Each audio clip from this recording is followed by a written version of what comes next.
Satanic musicians opening portals to hell. The French apparently like demonic parades. And Joshua Tree portals are apparently back. Let's talk about it. Slingshot!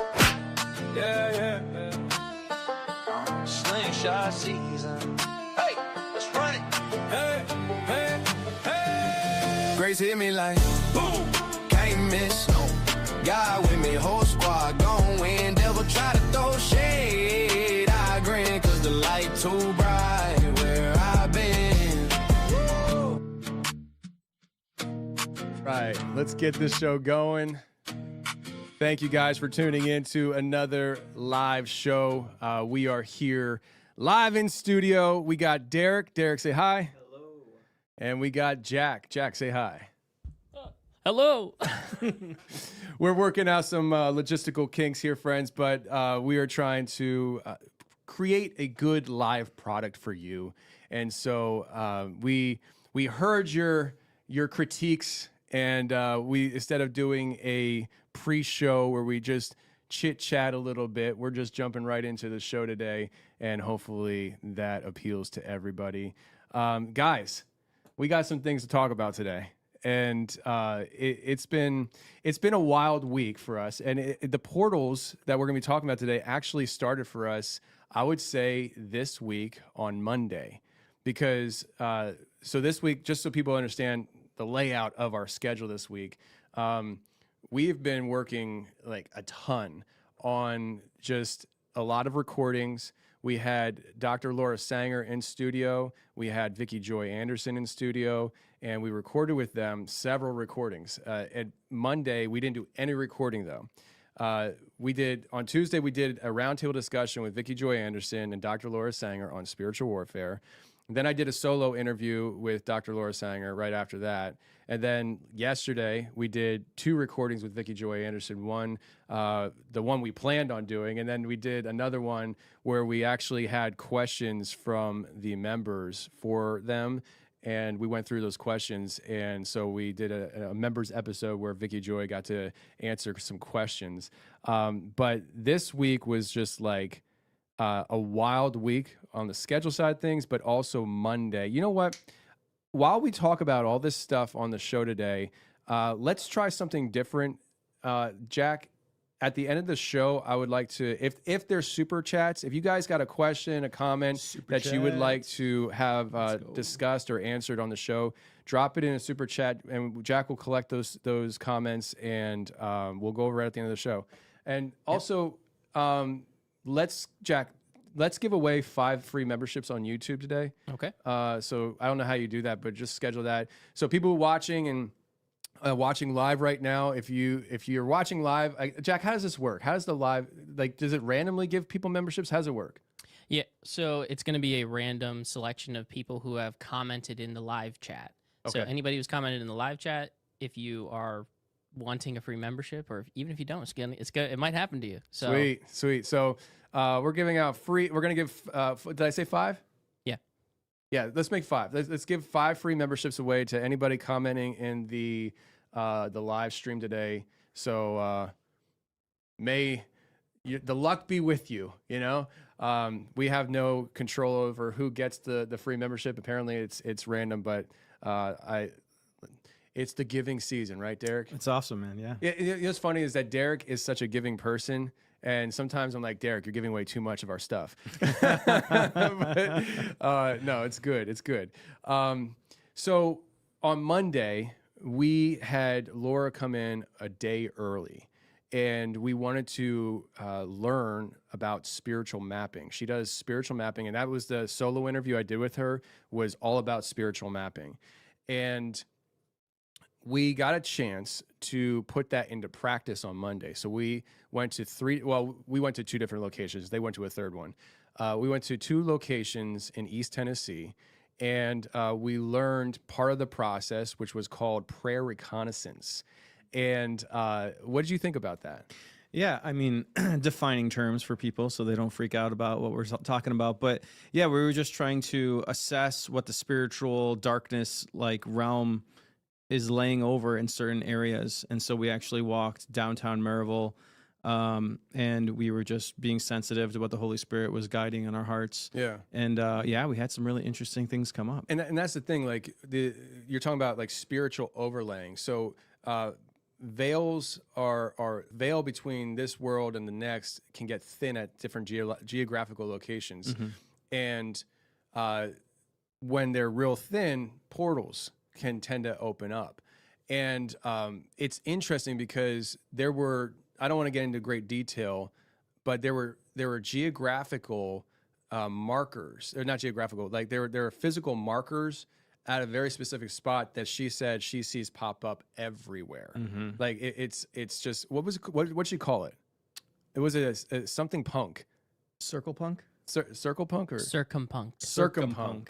That's what it was. Circumpunk. And it sounds really metal, you know. Every time I hear the word, I'm just like in my head, I hear the electric guitar going, you know. But she said they pop up everywhere where she's going and doing prayer reconnaissance and the fight to the enemy. And so we've established on the show there is definitely a thing happening in East Tennessee.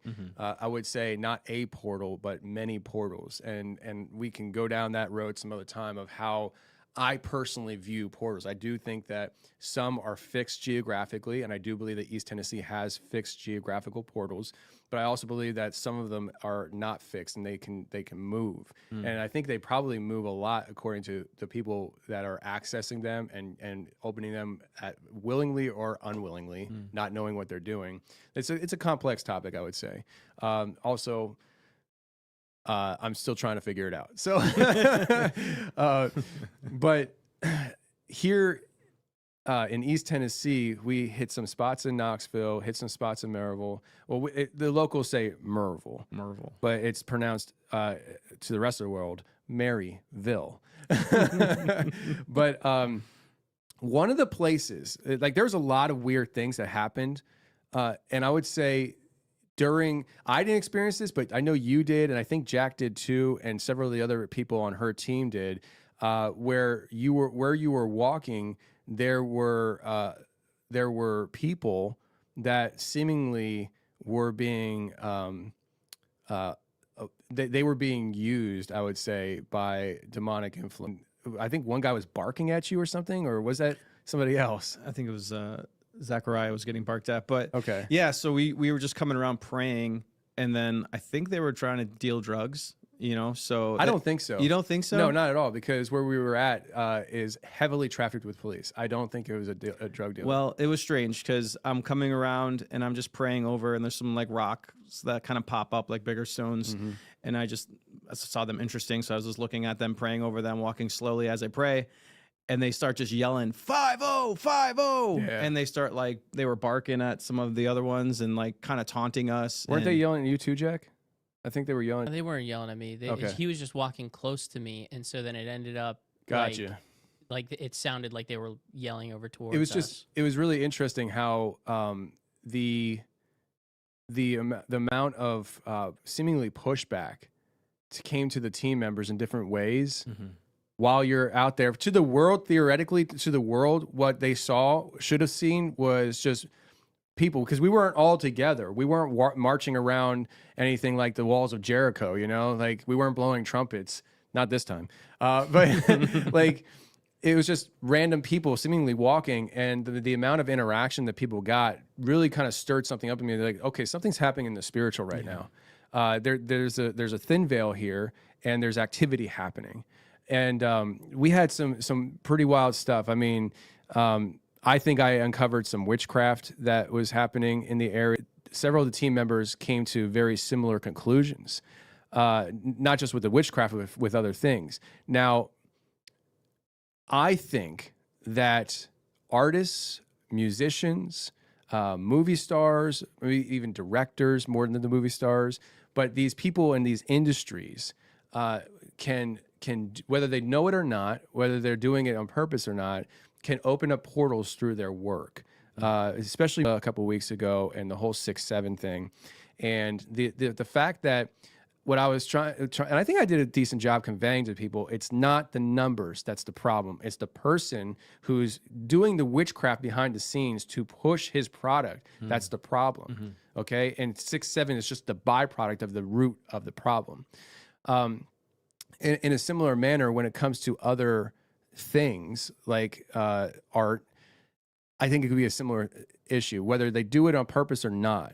You haven't seen the clip. It's 100% the same thing. Okay, You wait for the clip. You're gonna love we're it. gonna be talking about demonic French parades, and I haven't seen the clip on purpose. So like, we just had somebody say hello from France. Oh. stay in here. We got Yes. some demonic stuff for you.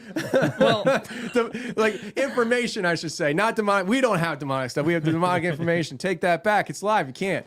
Okay, keep it going. So, but no, welcome to the Confessionals. Thank you for joining us from France.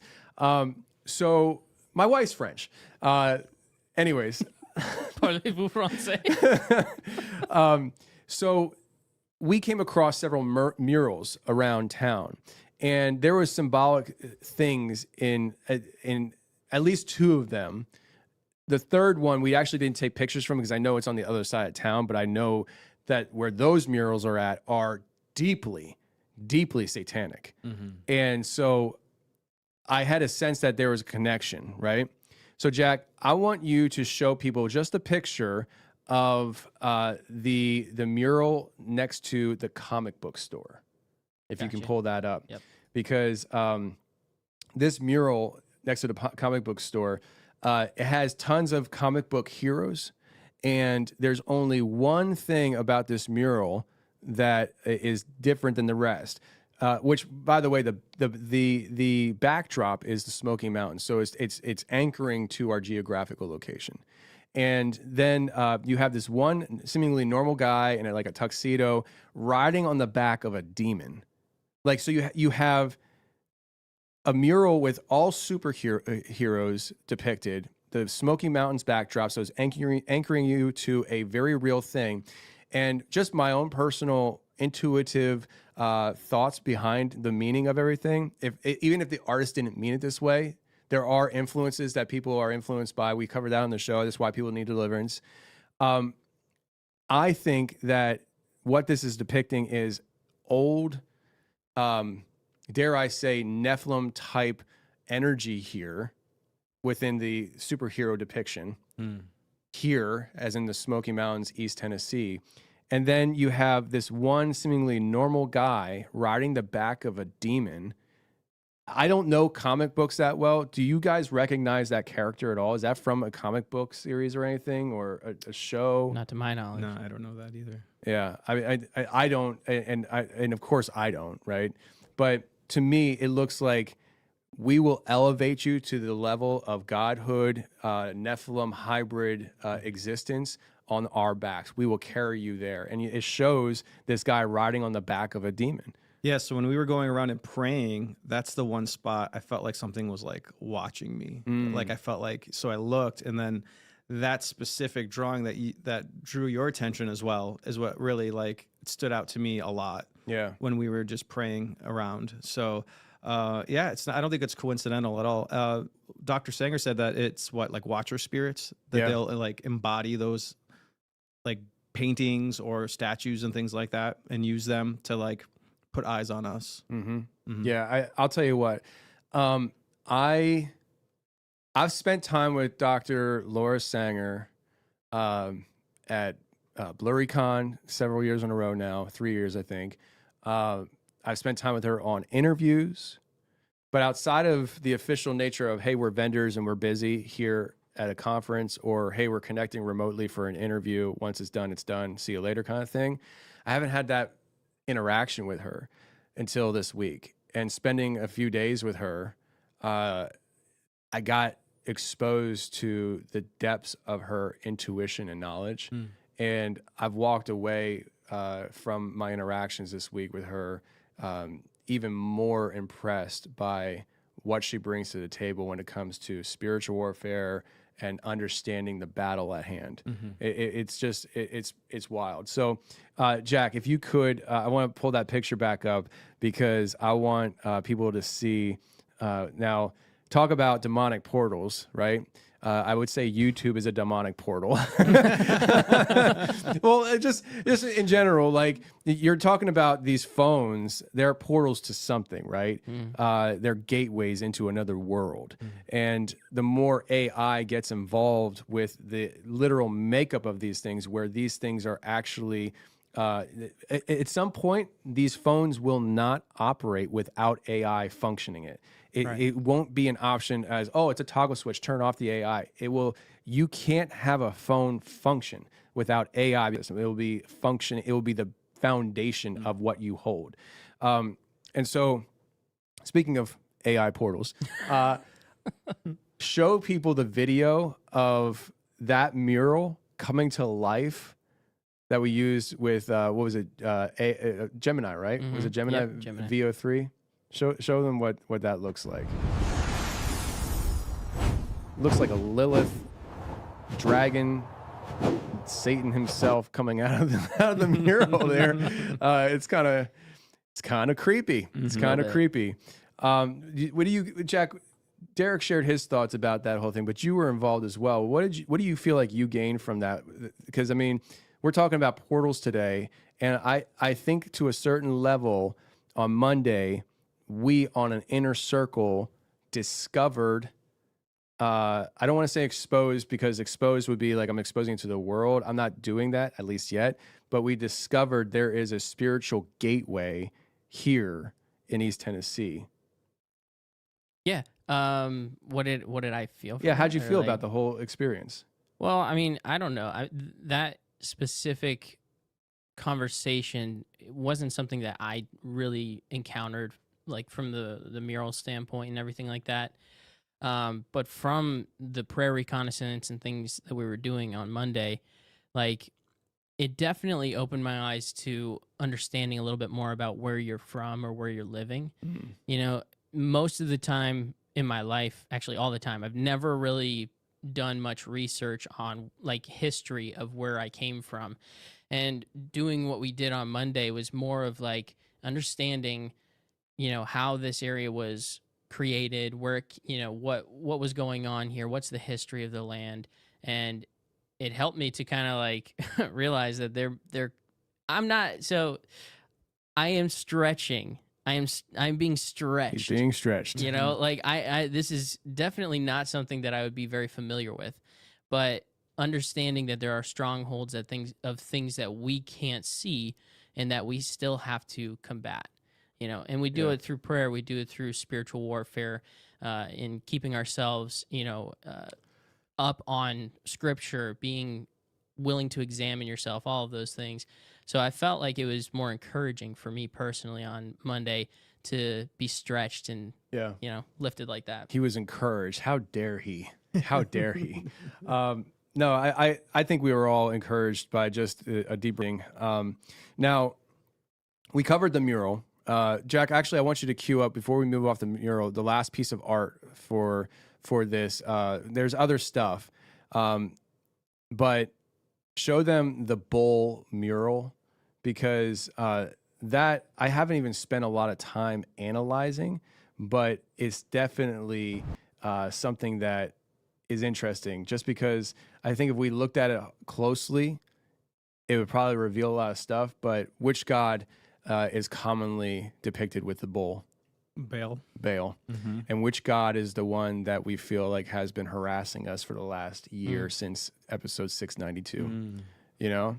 And so it's like I've driven by this idea that I got an ancient entity that's being implanted into my community, and it's staring at me every time I drive by. And then again, VO3 made it come to life. Show them that that video. That was wild. I'm just out here playing games with AI, really. like, look at Pretty that.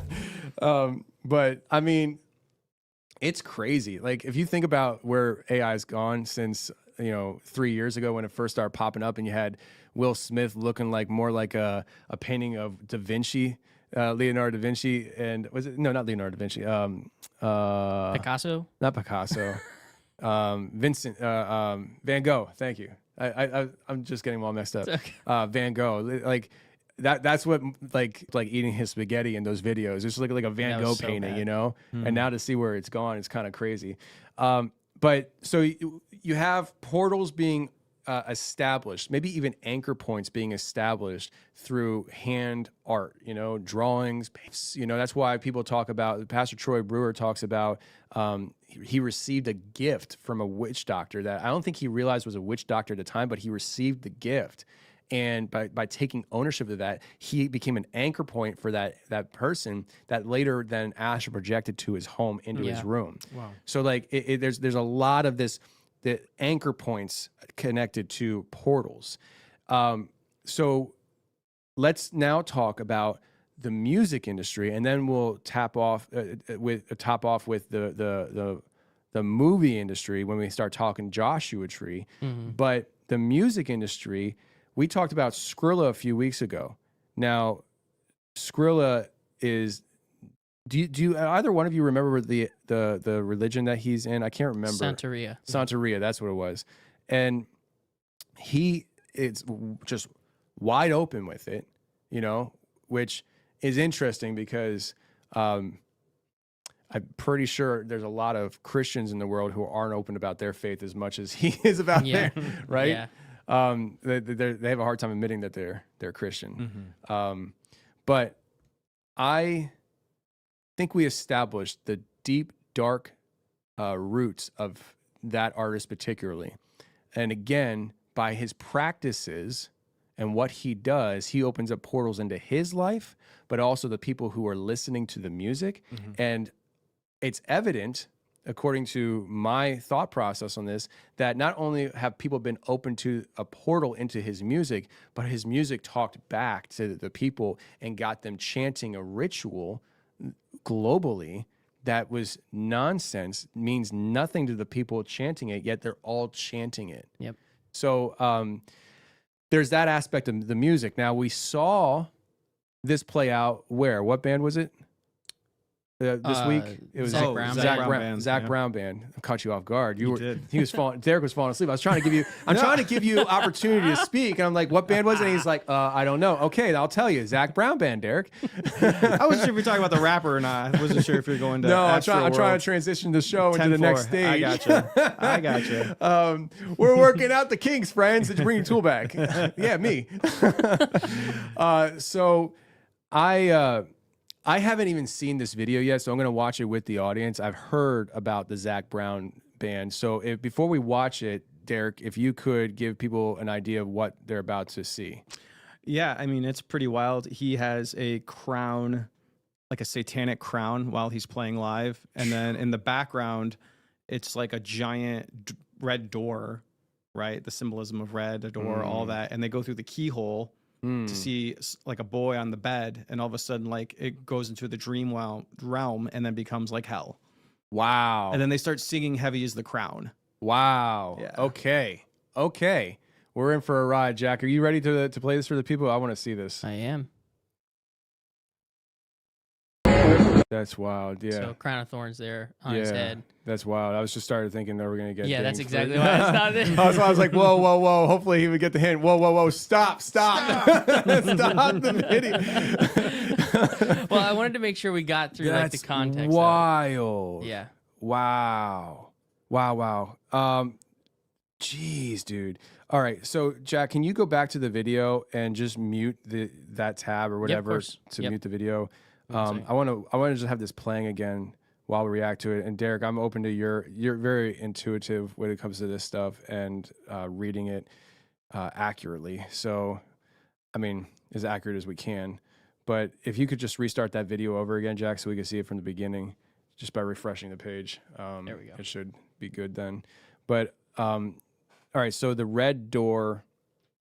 I mean, literally, the door is a portal. So it's a gateway from one thing to another. The door doesn't get open, but you sneak through with the keyhole. So it's going into this bedroom. You have this kid. They're playing games with the kids. To me, almost it says, "We're coming for your children."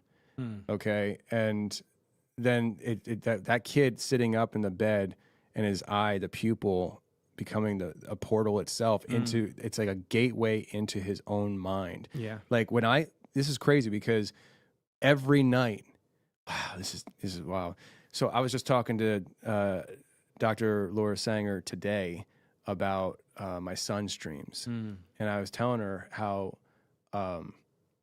he had a really bad dream last night, and every night I pray with the kids, and I pray that the Holy Spirit protects their minds during their sleep, their dreams, protect their spirit, their brains, and guide them in their dreams. And then I also pray for the holy angels to surround our property to protect us physically while our guards are down. But last night I scolded my kids for just being messy, and we got to bed late, so I rushed bedtime prayer, and I skipped that part. Wow. And I didn't skip it intentionally. It was just like all right, let's pray, let's go to bed. You know, I'm irritated.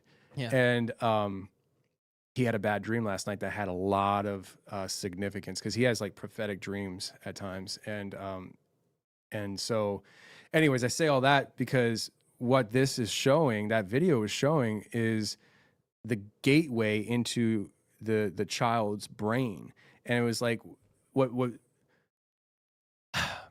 if you want to take what the ending frame of the skeleton with the crown on, to me, that skeleton with the crown is what approached the red door, went through the keyhole, went to the child, went in through his eyes, the gateway to the soul, and influenced whatever dream realm that child was then in. I know that was not a real video, but it's all implanted. See, what the enemy will do is the enemy operates behind the scenes. So whether these artists know it or not, whether the musicians know it or not, which, you know, let's be honest, in today's world, even the sports industry is selling out to Satanism. Right. But whether the artist realizes it or literally the artist of who created the video realizes it or not, it is being influenced. This whole, what you think is creativity, is being influenced and being hand gifted and wrapped to you and on a platter for you then to put in front of thousands of people, knowing this was going to happen and we were going to play it on the show.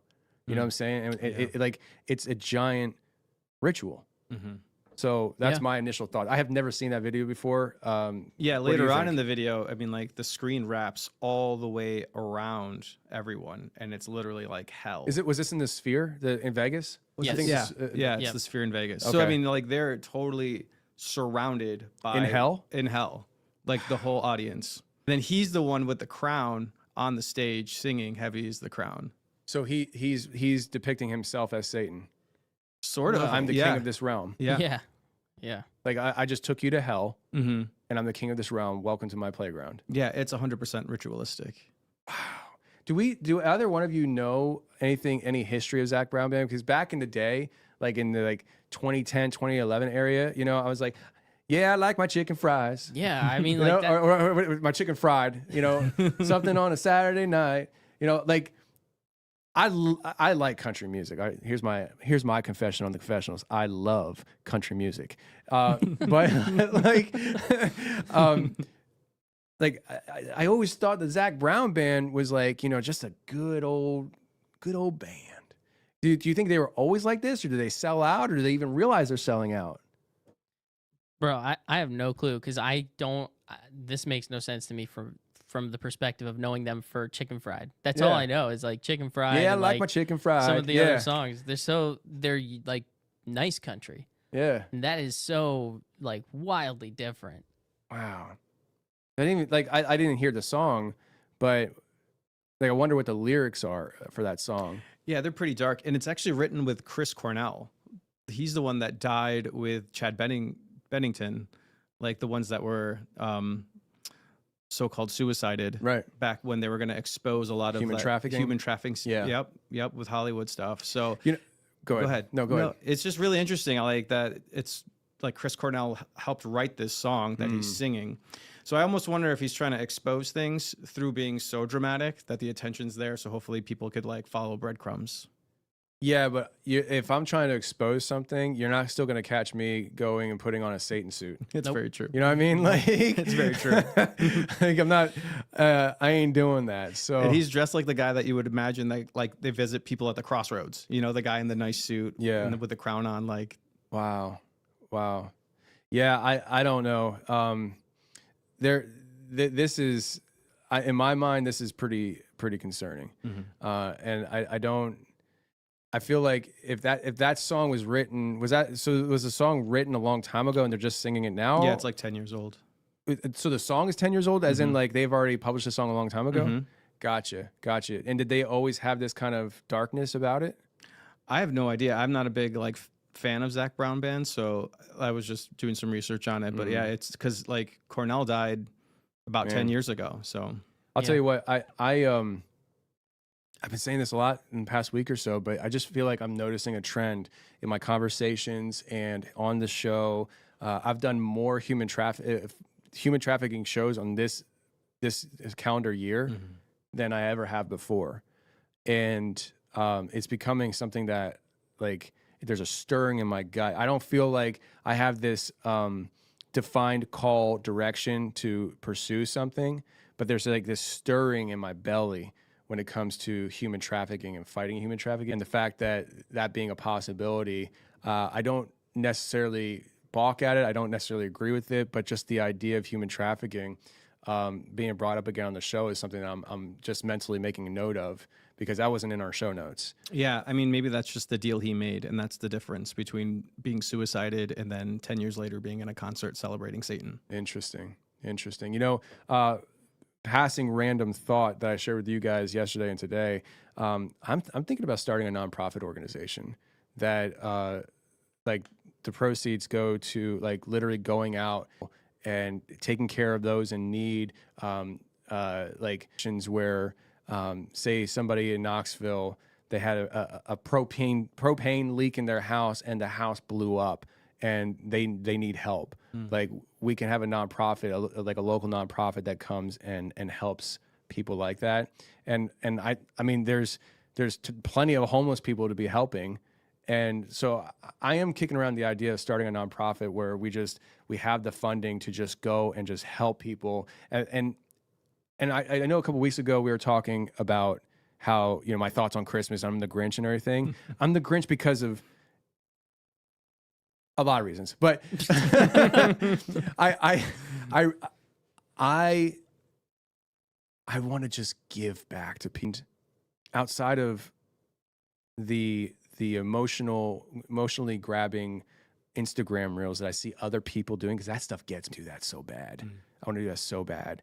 Like, outside of that, all I see with Christmas is the materialism, you know? And I'm like, I want to give because I was given, you know, like that's the whole reason for this season is I didn't mean to say that. I didn't mean to say that. But like, it's like, you know, Christ came to give his life for us. Sure.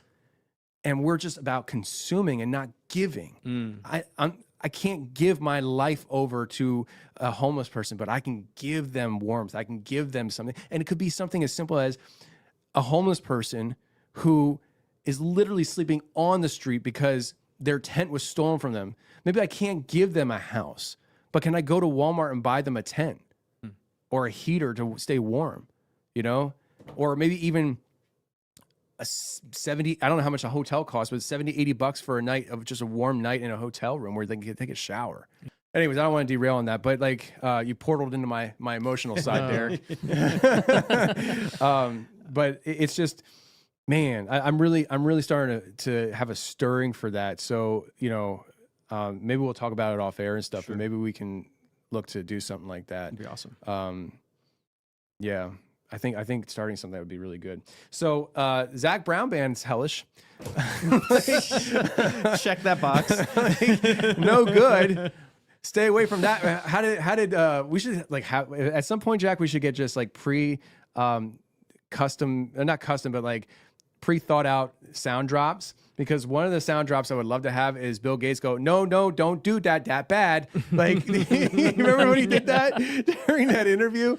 And so like, I would love to have that for things like this, you know, like, no, don't do that bad. Dude, that'd be great. But, so let's talk about the Travis Scott concert, because everything that I was hearing from you guys about this concert with Zach Brown, I brought up the Travis Scott concert. When did that happen? Like in 2020, 2021? It was around COVID, right? Yeah. 21? Like, who wants to take the story behind that? Jack or Derek? I could take Shoot it, Jack. I could shoot Go it, for it, give Jack. it a shot, shoot it. I Tell the don't know. people about it. So, Astroworld was an album that Travis Scott came out with. I think it was 2020, early 2021, something like that. And so he started to do his Astroworld tour, which was him going, obviously, like a tour would be. But he took imagery from his album cover, which was his face with his mouth open, and it's this like sculpture that was kind of like a portal, right? And he made that the entrance to his Astroworld tour. So when people were actually entering into the stadium or the venue outside, they were walking through the portal, which looked like this, like that. Oh, you have the portal. Yeah, so Nice. that's what it looked like when they would walk in, because you can see behind the people there on screen. Yeah, I remember this. Now, during I forget which one it was. I don't remember where the place was. I think it was in Houston. That this was the Astroworld concert that is dubbed, I think, the Crowd Crush, because while he was doing his concert, which he never stopped, mind you, like while people were yelling for help and everything like that, he never stopped it.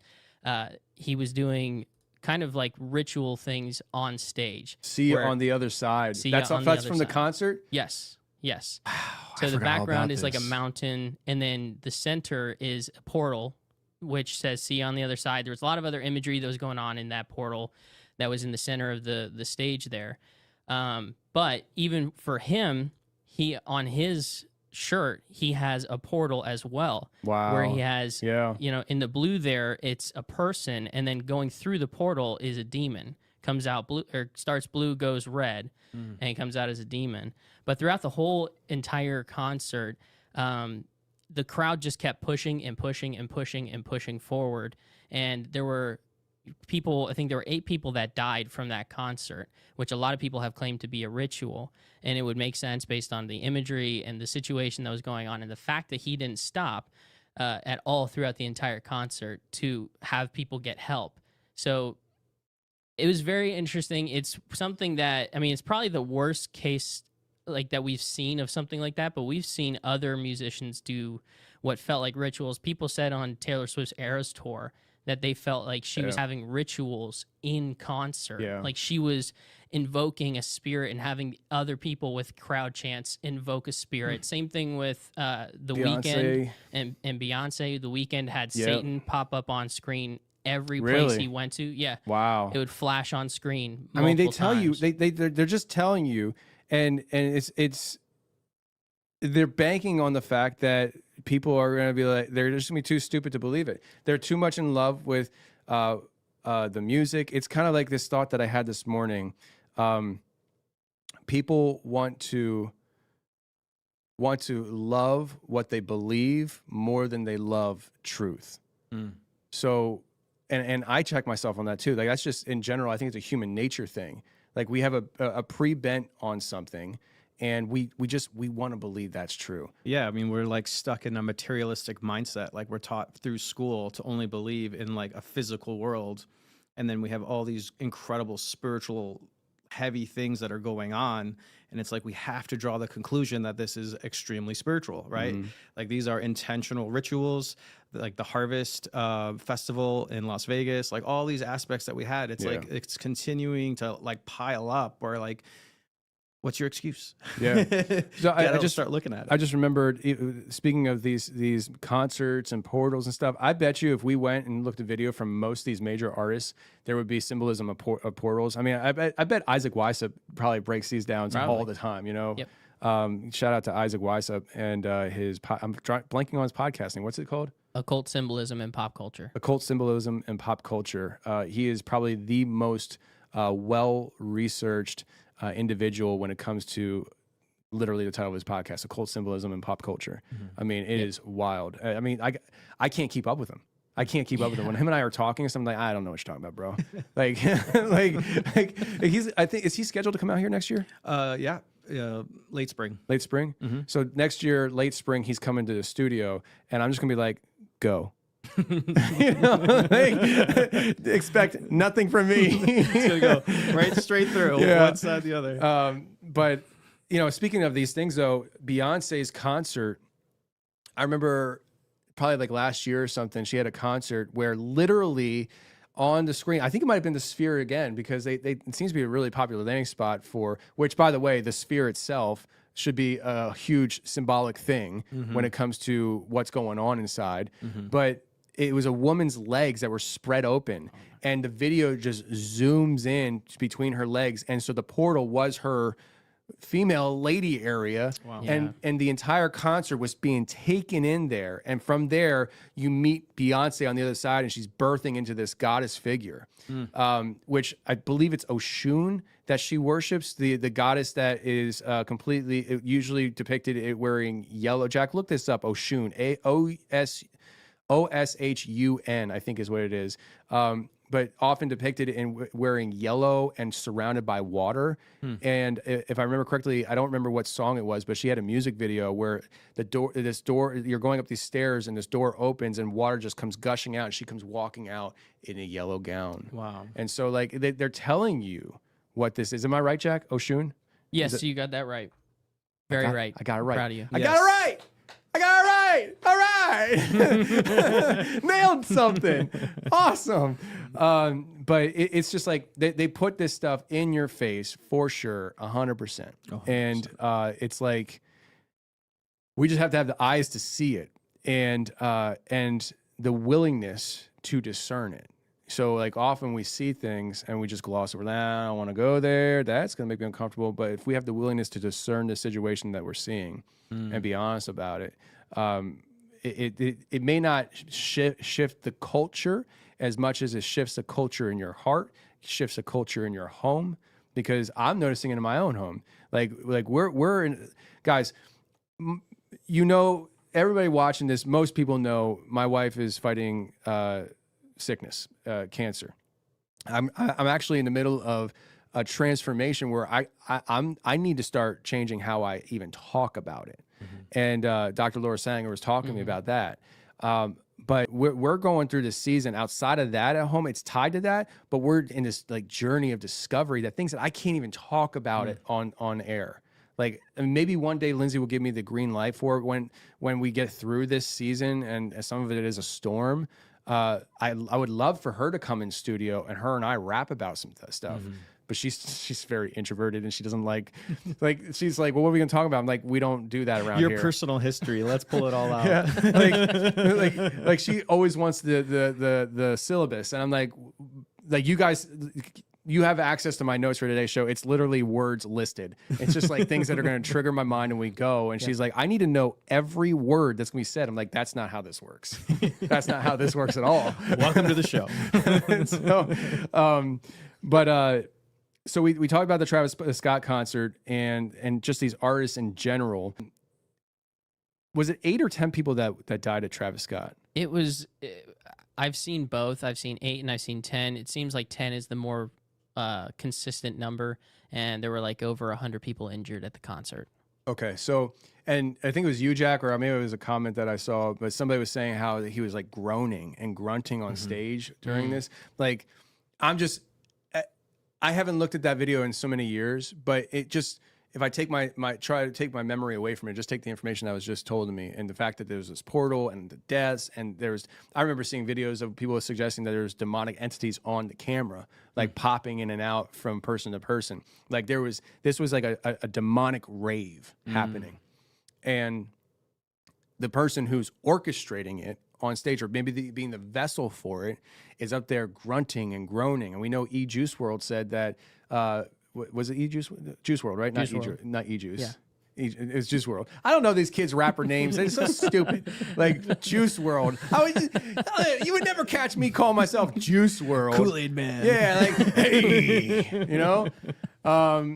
But anyways, he's no longer with us. So, but he died, and a lot of people attribute that to him selling his soul to Satan, which I think he openly declared he did for fame. Right? I know. There's a video showing something. Tentacion did. I know XXX Tentacion did. That he said that for sure. I mean, you might be right 100% about Juice World. I don't know though. Okay. But we have these artists that will say these things, and all of this, what you're experiencing, I want people to understand that we don't get excited about portals because we don't get excited about doors. That's all it is. But what's happening with the music industry, the arts that we already covered, is these artists are, through their rituals, through what they're putting into their lyrics, what they're intentionally embedding with intent, maybe not in the lyrics itself, but the intent embedded into the lyrics is opening portals into your home, into your children's minds. And if it goes unguarded, you will see the transformation. I'm just thinking children because I'm a dad. Yeah. You will see the transformation in your children because of the lyrics. Like, just like you wouldn't let your child hang out with the kid next door that tends to just somehow always have weed on him and introducing every other kid to, I don't know if we're allowed to say that word, the pornography. Okay. I don't know if we're allowed to say that. Pornography. No, you're right. Yeah. But like, just like you wouldn't want your kid to be hanging out with that kid. I don't care if you like him. I don't care if he's nice to you. He's a bad influence. It's the same thing with the music. And these artists are far more dangerous than Johnny next door because they're literally embedding themselves through ritual portals into your child's mind. Well, and think of it too, like they're traveling across the whole nation doing these same rituals like across the land.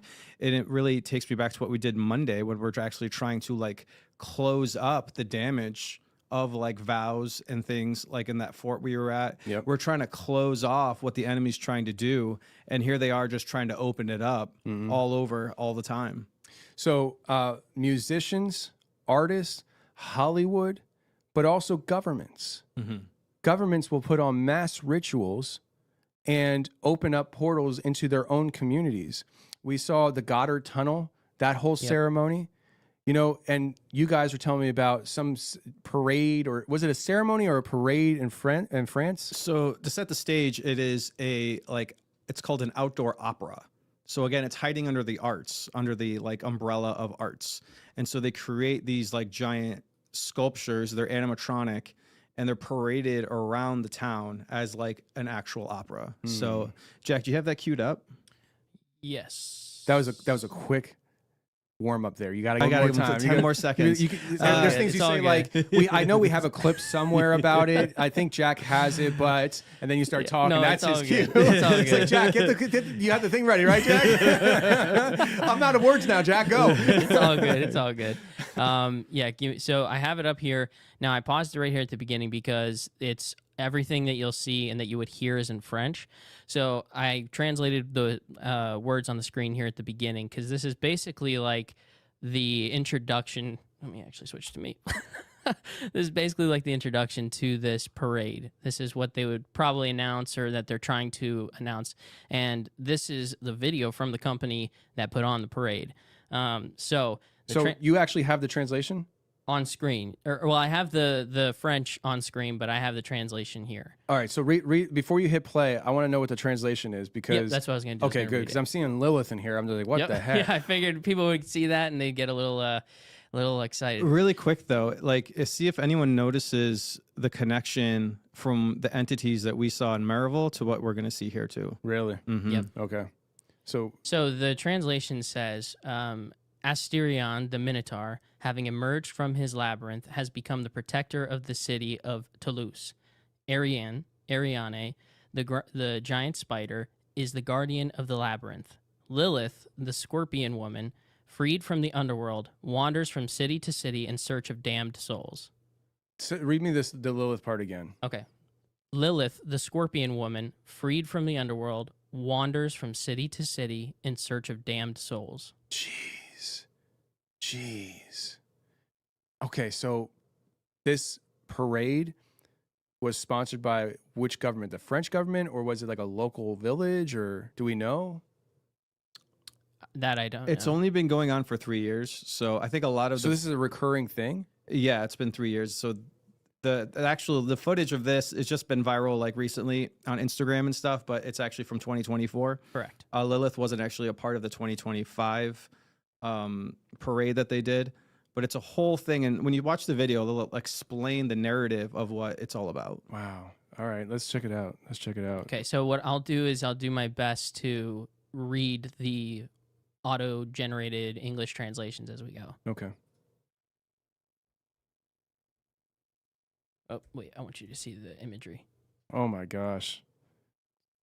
Wow. So that's the scorpion. That would be Lilith, right? Can you there. go back real quick?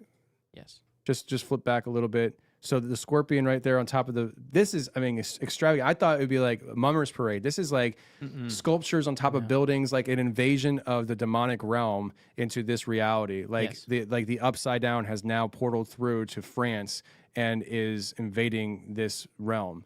Yeah, they Like, they made the city streets like the labyrinth, because with the way that it you'll see, but you can see here in the image is that they put the spider webs there, and the spider was the guardian, the giant spider is the guardian of the labyrinth. So they made this city streets like it's the labyrinth that is being guarded. Jeez. Okay. Let's keep it going. Is there any music, or we get dinged, so you just want to... Yeah, I just want to Okay, keep it that's off fine. so we can Yeah. comment throughout, and I'll read the Please comment, though, so it's not dead auto-generated air. stuff. So Wow, what there's- is that? Pause that. Go back. 1 I'm second. sorry. I'm getting all hype okay. already. We're not even getting into it. It's okay. I knew you'd love it. Wow. Like, So go ahead. I don't know the specific what that specific symbol means. It's not quite a pentagram, but I've seen it before, and it kind of reminds me of Bring Me the Horizon. It's very similar in how their symbol is.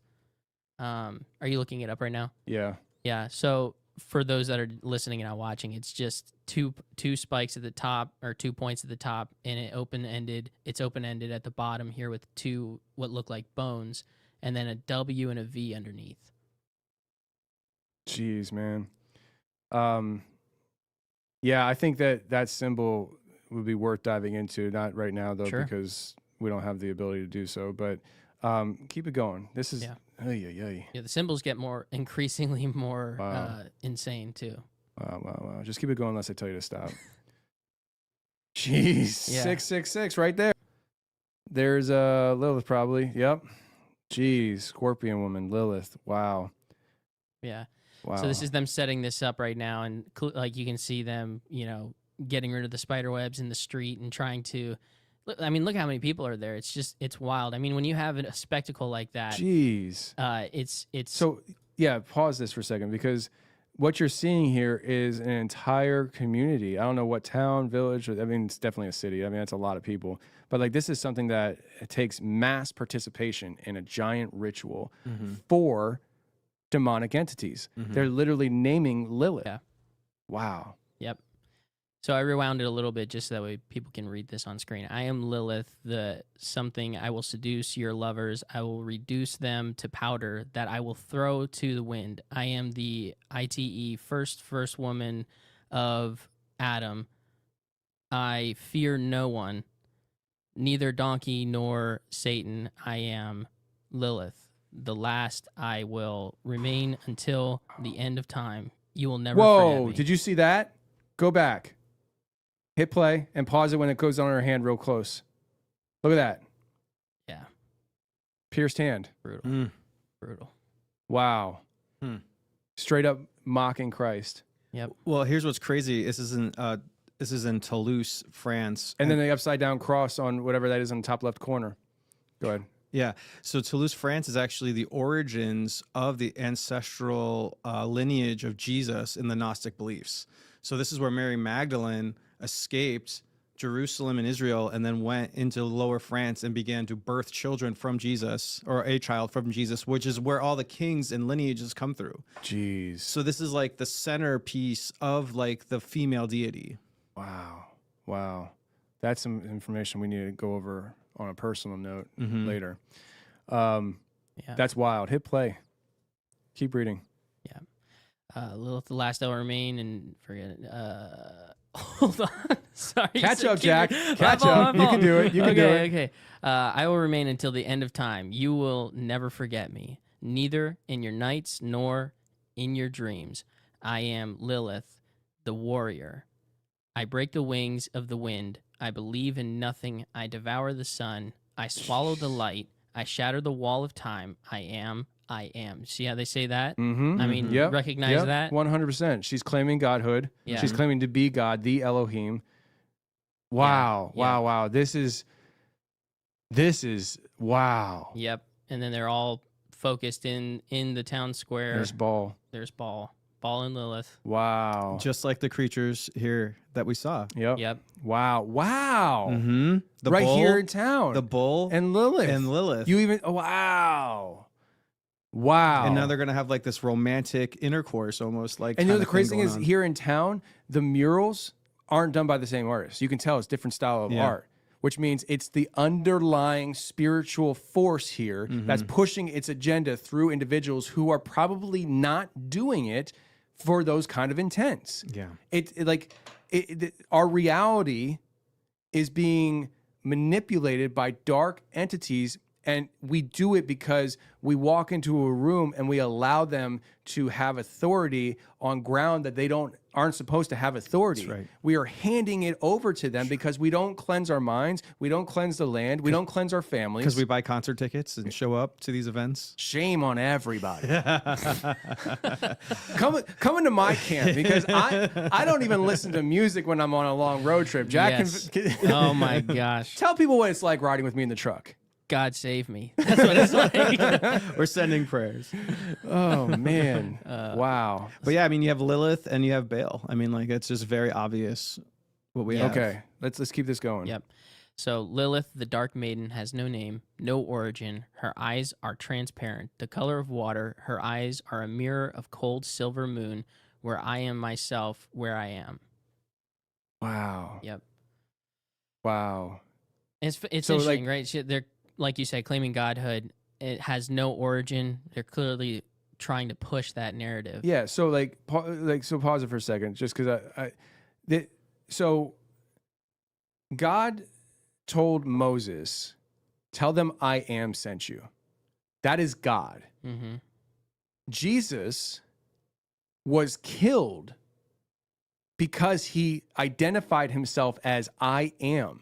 Yep. They knew what that meant, and he knew what that meant. Yep. He knew he was claiming to be God, and that very thing was going to hang him on the cross.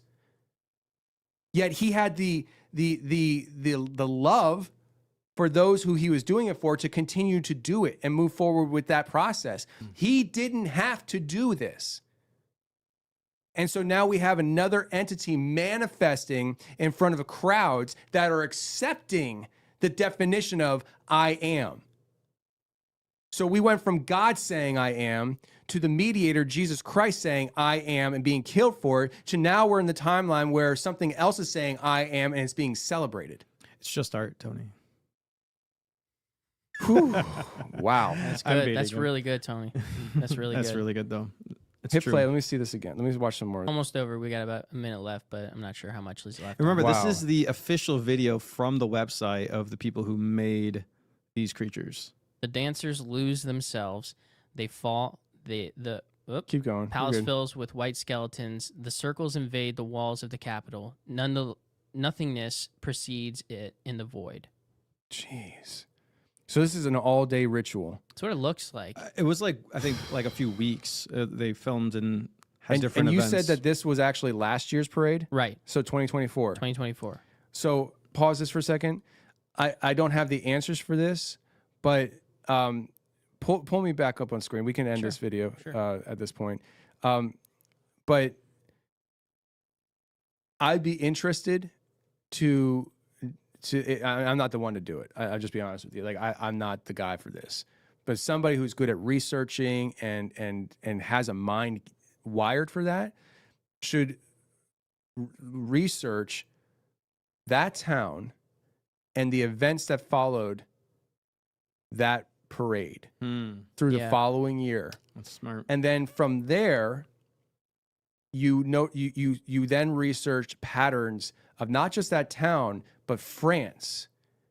And if there's any correlation between the events that followed that parade in that town versus the nation, and then you take it to all of Europe, then you take it to the entire continent, then you take it globally, and you just build it out from there to see what's the extent that this ritual, what's the amount of unleashing this ritual did, because the ritual itself is enough, let alone the thousands of people who participated in this ritual live in person. Yep. They were giving it, feeding it the energy that it needed to manifest whatever was supposed to be manifested. Somebody knows what was supposed to be manifested. Yeah. Yeah, 100%. And I mean, like, you know, the question too is like, what also came from that specific, like all those events, was this specifically for kids, like to, you know, how many kids went missing and all that stuff? Was there more intent on even just a more physical level? You know, I mean, it's dark. It's clearly dark. And it's kind of wild to see that there was that much fanfare for something like that, you know? Wow.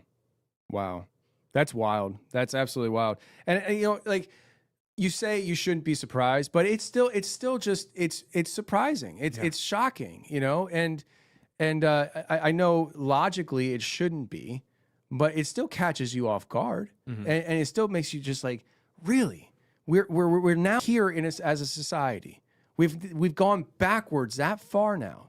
Like what I just saw there, it literally felt like we're one or two steps away from thinking it's a logical conclusion to unalive for sacrificial reasons our own offspring. Yeah. Like that's what it felt like. Like they're literally offering themselves up to Lilith and Baal. Yeah. Yep. Like, you know, that's one statistic that should be looked into. How many of deaths of an infant nature came after, and then compare it to the previous year and see if there's a spike in that. Yeah. I mean, this is just... It's just amazing how they've escalated everything too, because I think for a long time we had the ancient like gateway to like old temples were put up in like New York City and all throughout the world. You know, even at like the Rome Colosseum, they put up the archways that were like to the old temples of the gods. I mean, that was like very like hidden in comparison to what we see now. Like then it was statues, right? We had like the Baphomet statue that was placed, you know, at state capitals and things like that. And now we have animatronic, fire breathing, alive entities in your streets. It's wild. And I mean, and not even just, this isn't even just happening overseas. Like this is happening in our backyard. Like you mentioned, you know, like the state capitals that we have, open satanic statues being placed, you know, and it's, I don't even know how to view it from a political side, because I'm not that political. Like you guys are with me. How often do we actually talk about politics here? You know, like it's deeper than the actual thing. Like politics is downwind from what's happening in the spiritual. It's not the other way around. Politics don't dictate what happens in the spiritual. Like what you see happening in politics is literally the repercussions of what we're allowing to happen in the spiritual. That's right. What are we pursuing in the spiritual? So we have that happening in this country. We have this, I'm assuming it was just this past week, we had a statue, or I forget who said it, but I think you said Google was saying it's called a demon monolith. But this demon monolith, some are calling it a portal in Joshua Tree that I'm assuming popped up sometime this week. It just started hitting the airways. I saw it on another YouTuber was talking about it. And it was news to me at that point. I just saw it yesterday. But it's in Joshua Tree. And people that don't listen to this show or shows like this may not understand the significance of that. I barely understand the significance. The only reason why I even can fathom there's any significance to it being Joshua Tree is because of the things we discussed and covered on the show through people's experiences. But Joshua Tree is a portal anchor spot.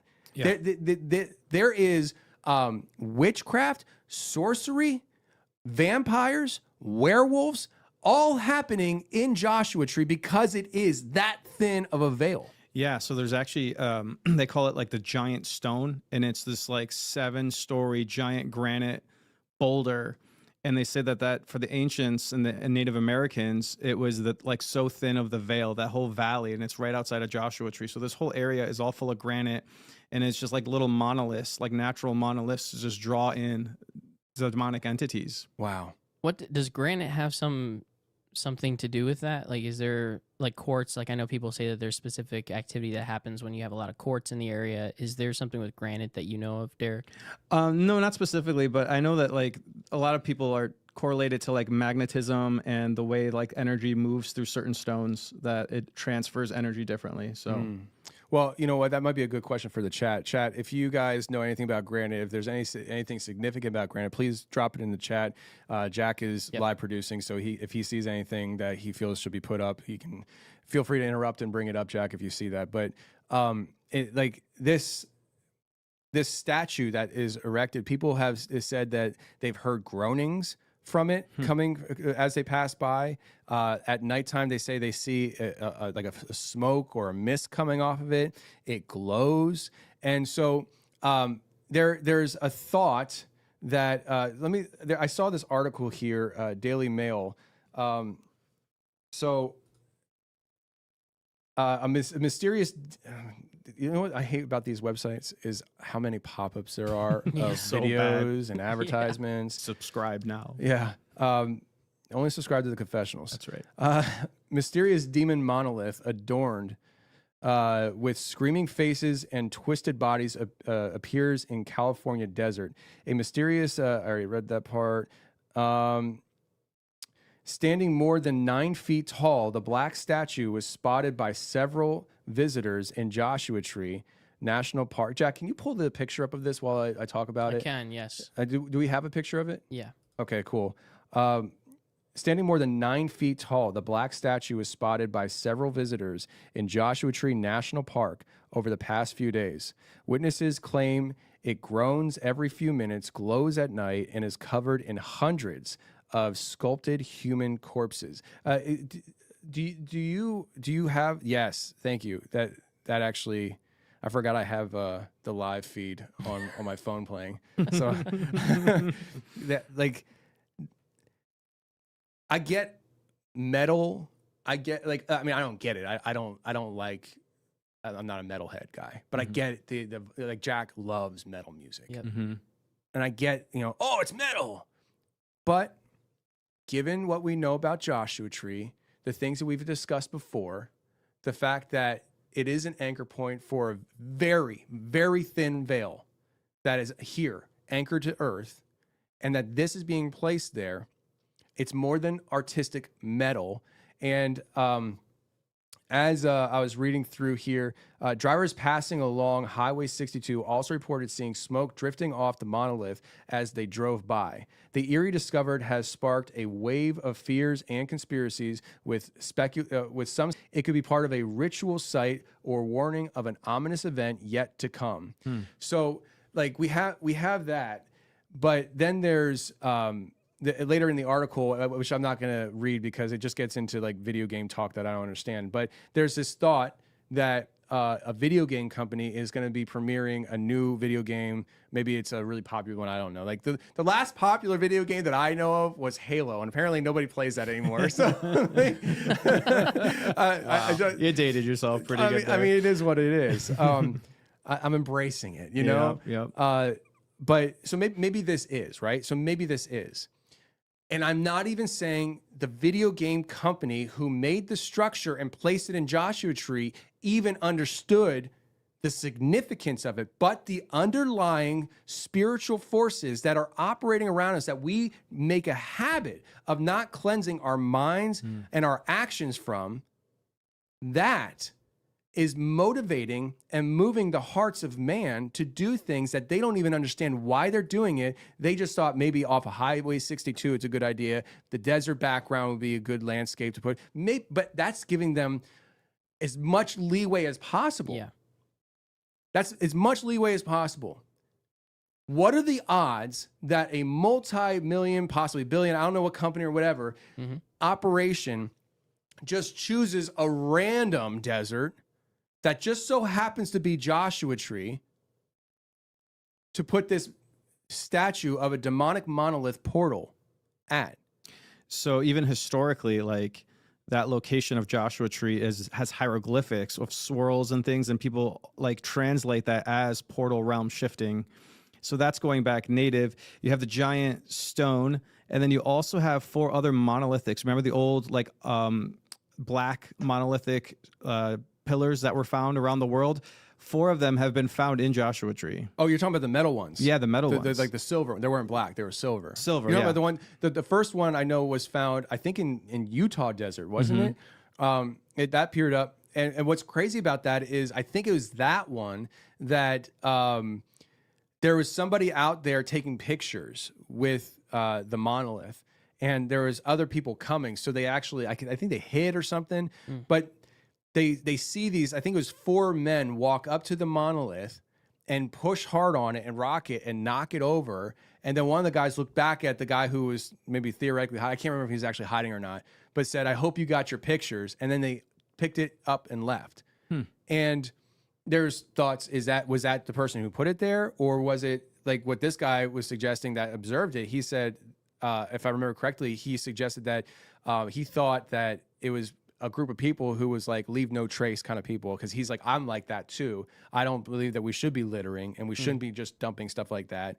And so was it somebody who was just cleaning up the desert from this trash that's attracting so much attention and was going to leave a lot of trash? Think about all the people visiting that location, and the trash that was going to be left behind just because of people visiting. So was it a group of guys who said, we're going to take this out of here so the visitors stop coming, so the trash stops coming? Or were they the ones who put it there? I tend to lead towards they were just cleaning up the desert, and we still don't know who actually put it there. There were copycats worldwide. You know, there was metal shops in, I think, Germany who made one and put it up and stuff. So there's definitely copycats. But there is, even if there was copycats, what is the reason behind it all? That's what I'm trying to really get to the root of, is that the fact that a lot of the stuff that we experience in life that we just think is random or entertaining or, wouldn't you know, there's an actual spiritual underbelly to that that's surfacing, and you're seeing the physical manifestation of whatever, but the motives behind it is deeply spiritual. And I don't even know, just give me a second here. I don't even know I'm not claiming to know what the meaning of those metal monoliths were. It could have been just a video game thing. I don't know. But what I'm saying is, our actions often come from a spiritual root. You guys can attest to this office and the environment here. When I am pursuing fervently my relationship with Christ, it reflects in my attitude and it reflects on the environment that you guys work in. It's because it's the manifestation of what's happening in the spiritual. And I'm not saying I'm the best leader in the world, but here at the office, I am the leader. And so where I go spiritually, everybody else follows, at least while they're here. And so we have to understand the deep root nature of the spiritual world, the second heaven, the operations that are happening on the other side of the veil, and how they manifest here.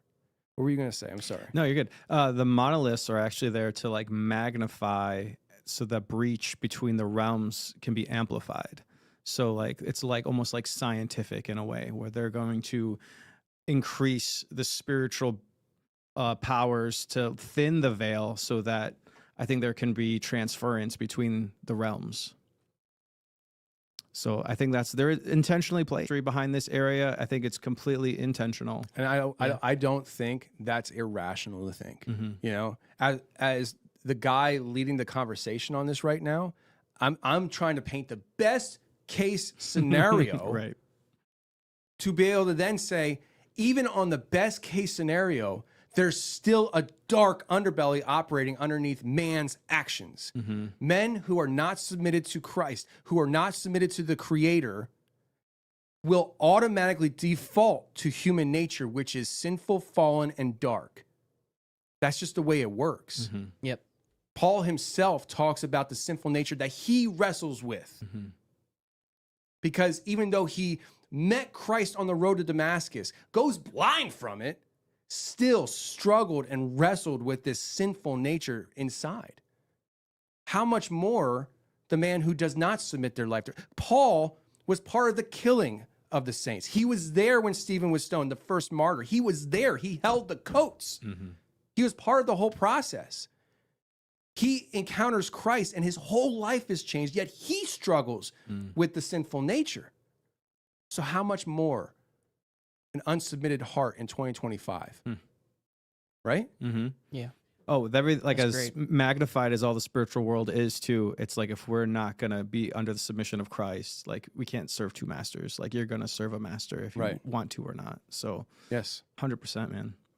So let us talk about some things. So we're talking about Joshua Tree, and just if you're watching this right now and you're like, well, I don't know what this show's history of Joshua Tree is because I'm new here.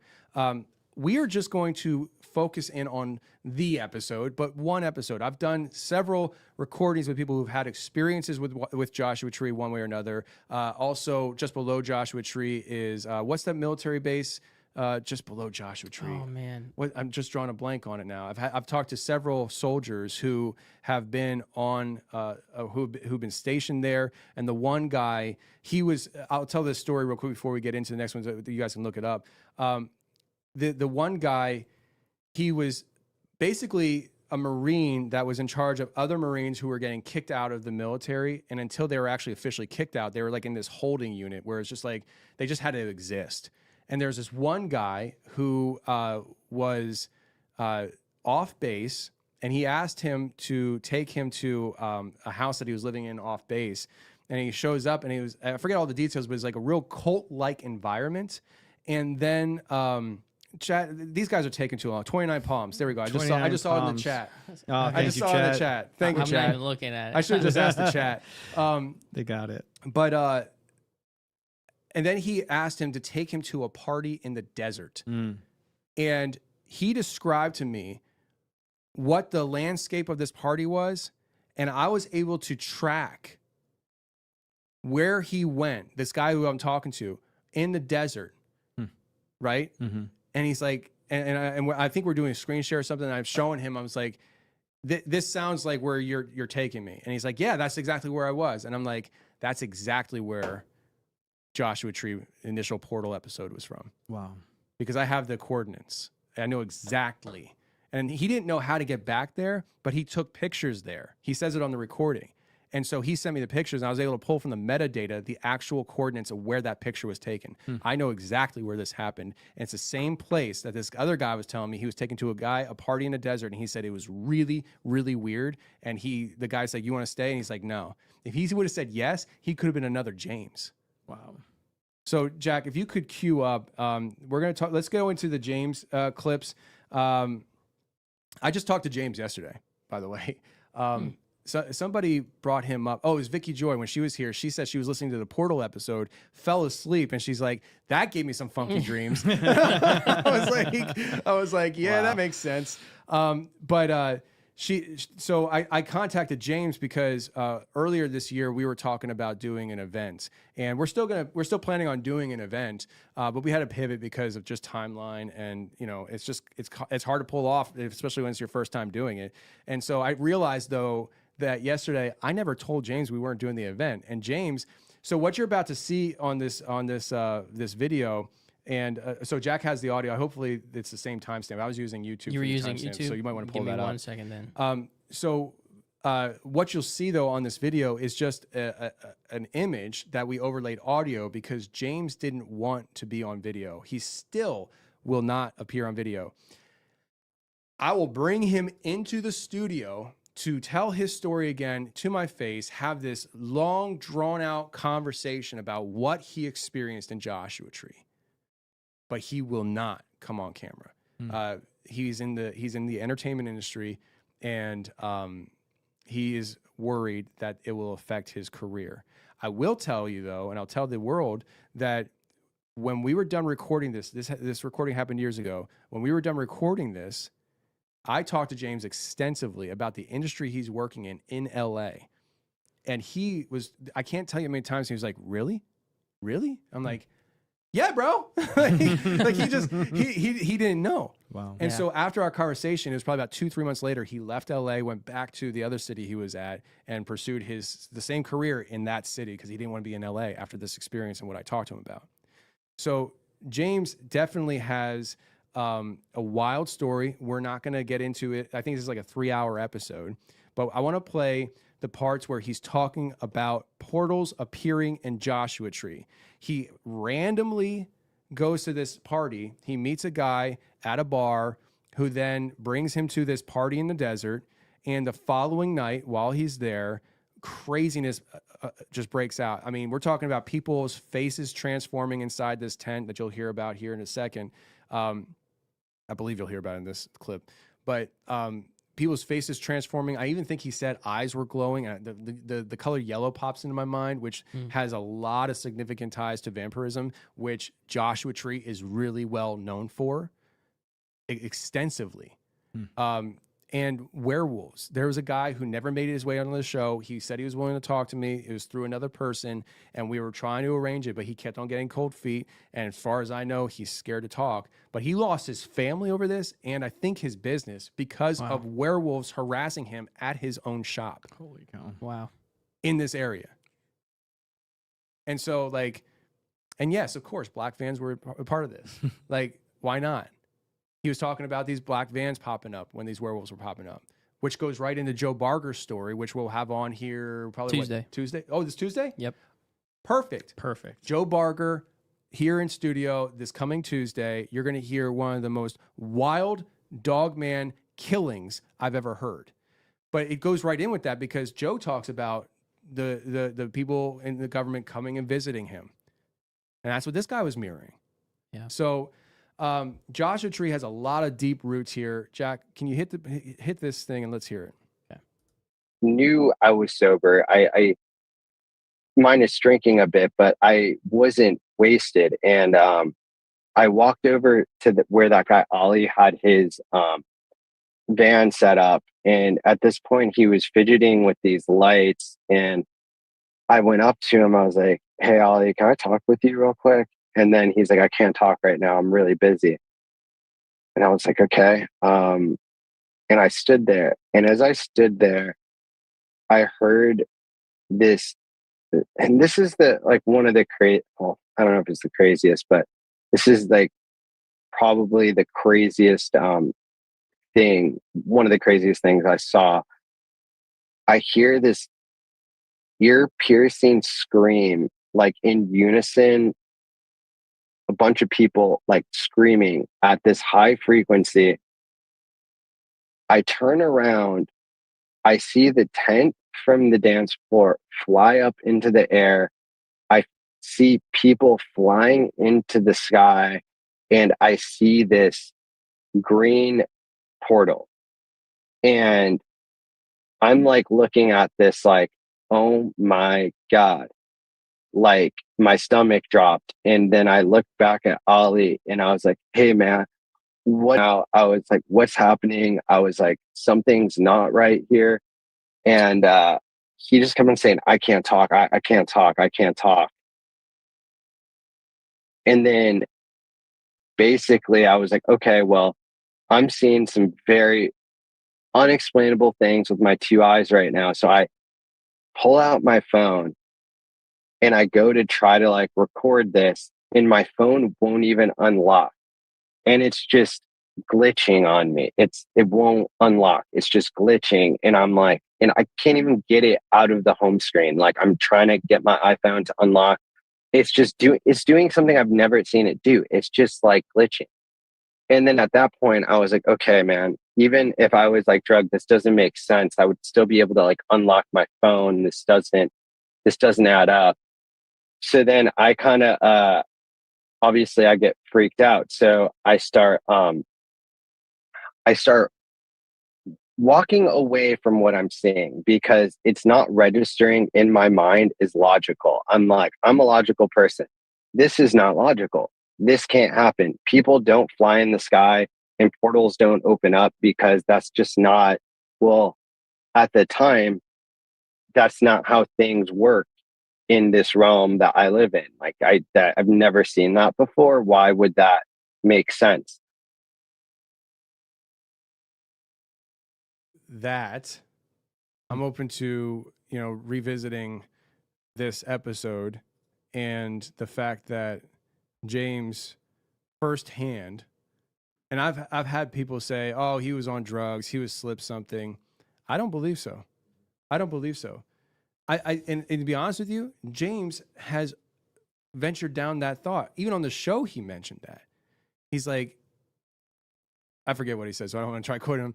But like, Yeah. he acknowledged the fact that like that's a possibility, and he didn't believe so. And the amount of activity that happened that night for him that led him from this party in the desert to next thing, if he was on drugs, next thing he knows, he's waking up not at this location in the desert at all. How did he get there, kind of thing, if he was on drugs, right? Right. But it doesn't explain the voicemail. We don't even have that queued up here, so we don't even worry about that, Jack. But he got a voicemail talking about, or the guy who brought him out the desert left him a voicemail saying something like, hey, man, you just disappeared on us, just wondering where you're at and stuff. And then not actually hanging up the phone and him, hearing him say something to somebody else saying like, do you think he knows, or do you think he remembers, or something So like that? crazy. That was the that was the voicemail? That was the voicemail. Whoa. And of course he can't find it. So like that was one thing I was like, oh man, like, because if you had the voicemail, and like he sent me pictures and stuff. I just can't post the pictures because it has him in it, you know. But like he was there. Wow. He was there. And so Yeah, What- that's go ahead. crazy. Like, to think, like, I mean, obviously it's a wild story, and like when you hear these, it can be, for some people, it's, especially for me when I first was listening to these things, like it's difficult to believe, especially everything that somebody's saying, and for him to say that he was not on drugs, like how that's possible, and then to have for him, the evidence of somebody leaving him a voicemail, and you even having the metadata to be able to pull the geographic location he was there. to specifically say he absolutely was there. Yeah. Like, you're now tying in all, it's just like Dark Shift. It's like you've being able to pull at these threads and make these things see that they're actually real. Yeah. What he was saying, what he's, experiencing and did experience was real. Yeah. And, there's another story, never been on my show before. He reached out after we aired this, and I invited him on the show, but he never got back to us. I don't remember the guy's name, but he had, I think, another show or something like that. But he had an experience in Joshua Tree, and he had the receipts because of it was broadcast over the local news. Wow. He went missing. His mom had died, I think it was, and he just went for a hike in Joshua Tree just to kind of blow steam. And he was gone for several days. It made the news, and they're like, local man, whatever his name was, I don't remember his name, gone missing. And last known location, Joshua Tree. They're searching for him all over Joshua Tree, can't find him. Then all of a sudden he reappears in Joshua Tree, dehydrated, worn out after several days, and they find him in a location that he had already been searched for. They already searched at this location, and they're like, where were you? And he's like, I was here, but not here. And what he recalls is hooded shadow figures walking up to him and talking to him in like an unknown language. This is from my recollection. This is years ago that I heard this. But like, he had this story of disappearing in Joshua Tree. There was a time, there was a realm shift that sucked him out of this reality into another one. I would call it a layered reality of maybe the second heaven, where demonic entities, but also astral projecting humans operate. And when he said he had hooded figures walking over to him, speaking to him in unknown language he didn't understand, to me, I get a sense, and it's just because of the things that I've gone down myself, I get a sense that it was humans. I think he was actually astrally trafficked I think he was taken into the astral against his will by other humans doing astral projection and manipulation. And I don't know what they did to him or what they were planning on doing to him. I don't know. But I think what he experienced, the hooded figures, were humans. I think they were druids. And at some point in this episode, I'd like to get to my personal experience with it. But to bounce off that, James, later in this episode, starts talking about what I'll call his great escape. And Jack, if you have that queued up along the way, or at least start the process, absolutely. When I'll give you the cue. But like, he is talking about how, okay, the tent's in the air, the portal opens up, the dude, he's like, help, and he's like, I'm busy.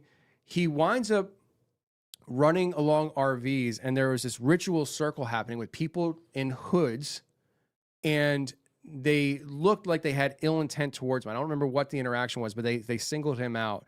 And he was like, I got to get out of here. And that starts this process of a great escape. Now, the guy who disappeared in Joshua Tree, he was taken. As far as I can understand the situation, he was taken into the astral. He was shifted, okay? What you're going to hear is James leaving the shift by his own willpower. But listen to what actually got him out of the shift. He actually says words that I believe contributed to him actually being able to exit the shift and evacuate. The shift happened. I almost called this episode the porta potty portal. Yeah, I remember. Because he said that he went to use the porta potty, and when he exited the porta potty after just peeing, he said it was noticeably different. There was a shift that happened. He said there was way more people there than when he first entered, which for me, Tony just projecting and reading the story, I think there was a shift that happened, and all those people didn't appear in Joshua Tree. He appeared in another part of Joshua Tree that doesn't exist on this level. And that's where all this happened. And then when he exited, he did it on his own willpower using certain words. And I'll say this and then we'll get into it. I didn't connect the dots on this when I was talking to him. Often people get an opportunity to listen to an interview 100 times if they want. I only get one shot. And so when somebody's talking to me, I'm taking as much as I can.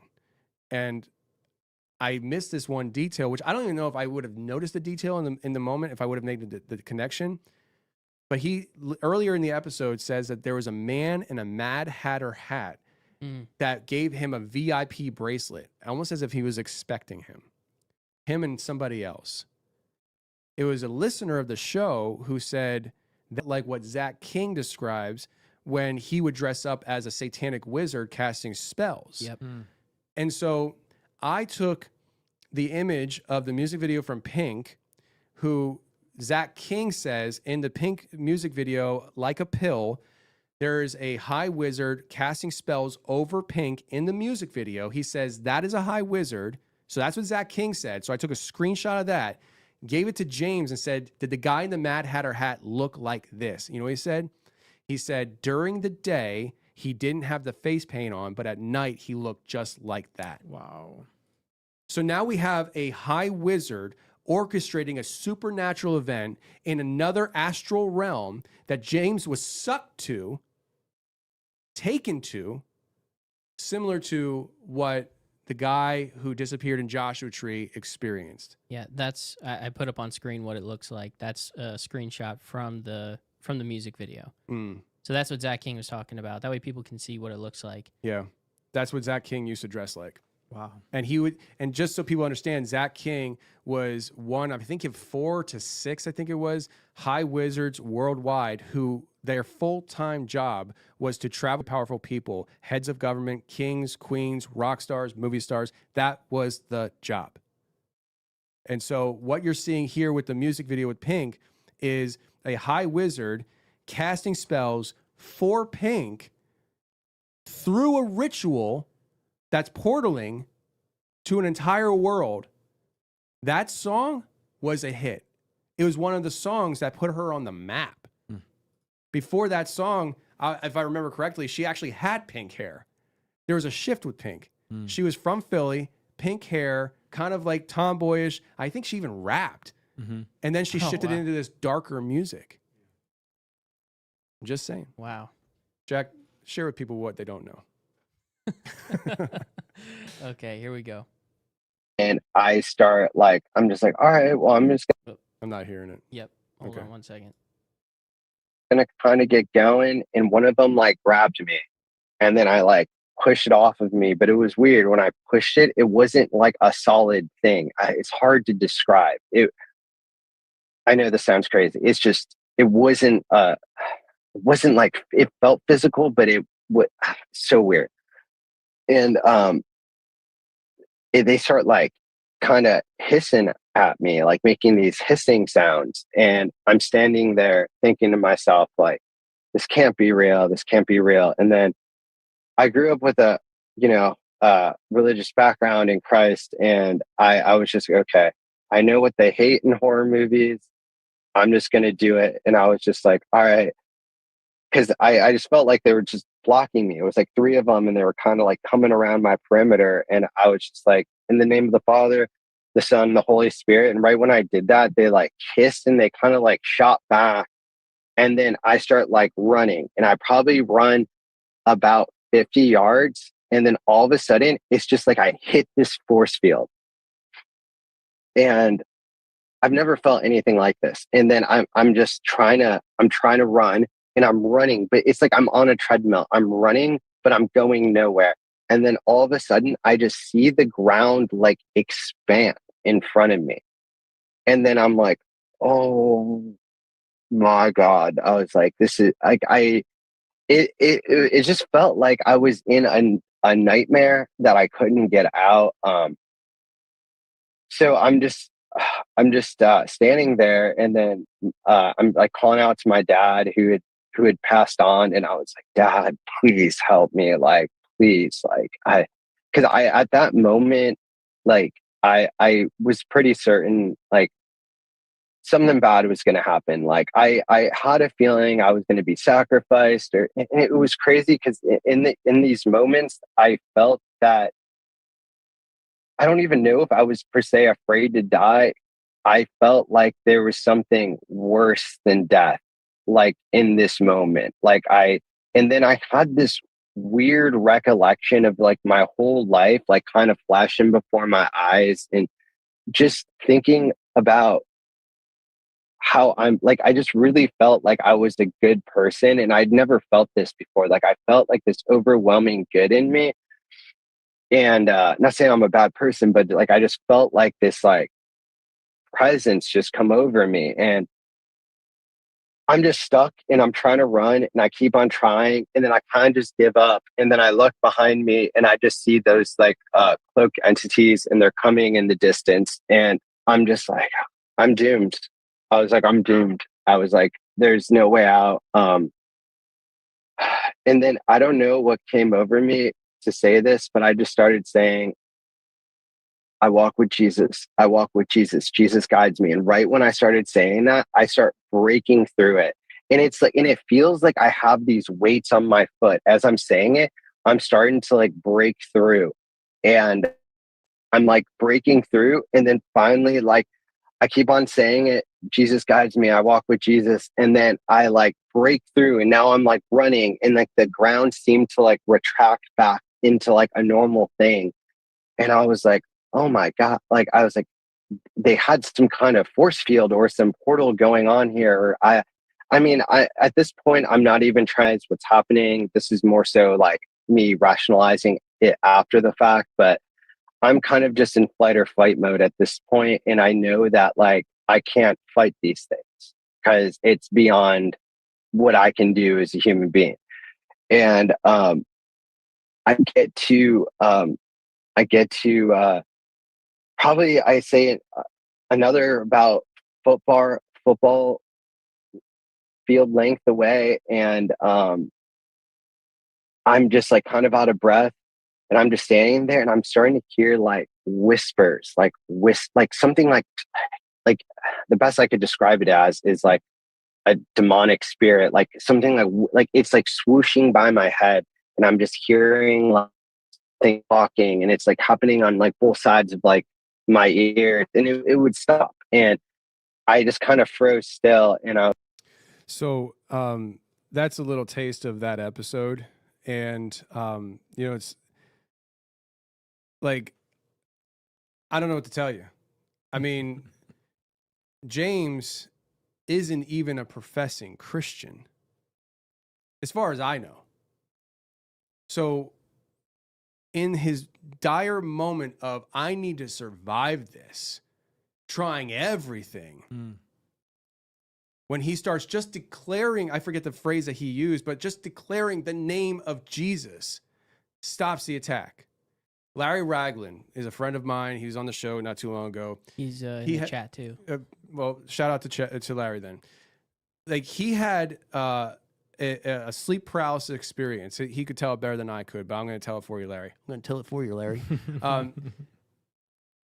He couldn't move. He couldn't move his mouth, but the inner man inside, declaring the name of Jesus inside, I can't even verbalize it with my mouth, but the intent was there of, Christ, help me. Come on. Stop the sleep paralysis experience. Yes. This episode came out. Listen, guys, I've been like this, okay? I've just been wearing self-imposed handcuffs for years. I was in my own head. I can tell you, when he was saying this was the habit of mine for years. I would let the person on the show connect the dots for the audience. I'm just like, oh, go ahead, say that. Yeah, go ahead, say that. And then it'll sink in for them. Those handcuffs have been taken off from me for a year or two now. Yeah. Like, James had this experience, and anybody who thinks that I'm just coming into my Christian faith, like, I'm here to tell you, Christ saved James.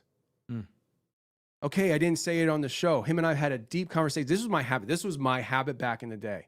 I'd have a conversation with somebody, and then after the recording was over, I'd have a longer conversation with them, because I didn't feel like they're I don't want to say reprimanding people, but like I was always afraid that me telling somebody, hey, you know, maybe you should think about it this way, this, that, and the other, would come across as me reprimanding them. I didn't think that was for the people's entertainment.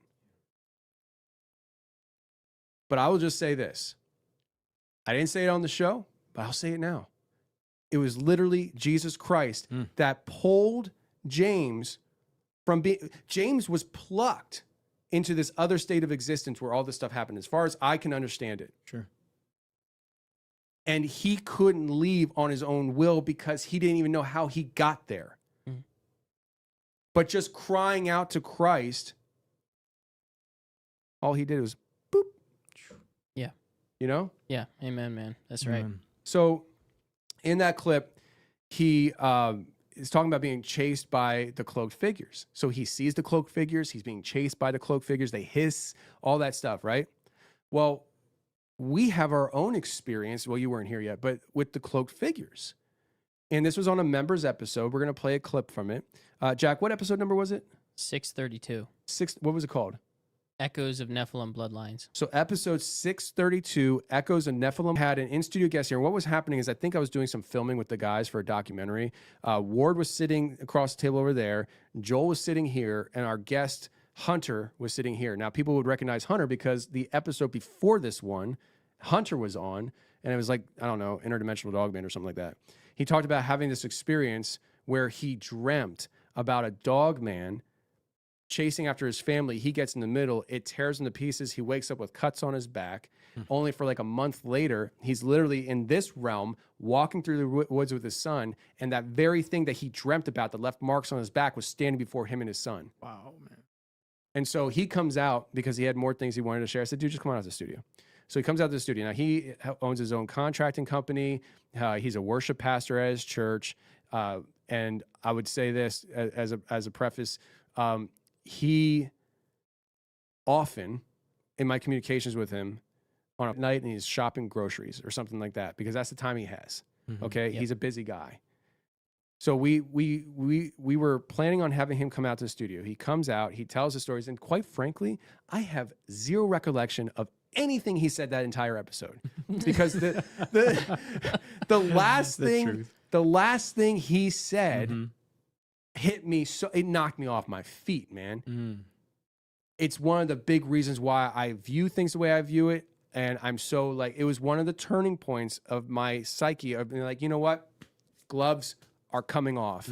I'm not protecting people from this information. I'm not going to pretend I don't know what I know. I'm just going to start talking openly, and if people don't like it, I guess I'm out of the job. Yeah. So I guess at this point we can play the clip, or should I give more context? No. So Hunter asks me. It's in the Okay. clip. Yeah, Go yeah. ahead. And then we can definitely discuss it because Please. it's absolutely wild. So Anybody, am I muted? no, you're still Okay. good. Anybody, I saw somebody say, when will that episode air? All these episodes had already been aired. They're already out. 632 was a members episode. And I don't even know, is that on YouTube, Jack? Yes. Okay. So 632 is a members episode. It's part of the, because we didn't always have YouTube memberships. So there's a whole archive of memberships that aren't on YouTube yet. But all these episodes are out. Episode 512 with James, already out. 632, already out. These are all episodes that are already out. Go ahead, Okay, Jack. here we go. Packed. Yeah. That's wild. Wild. Okay.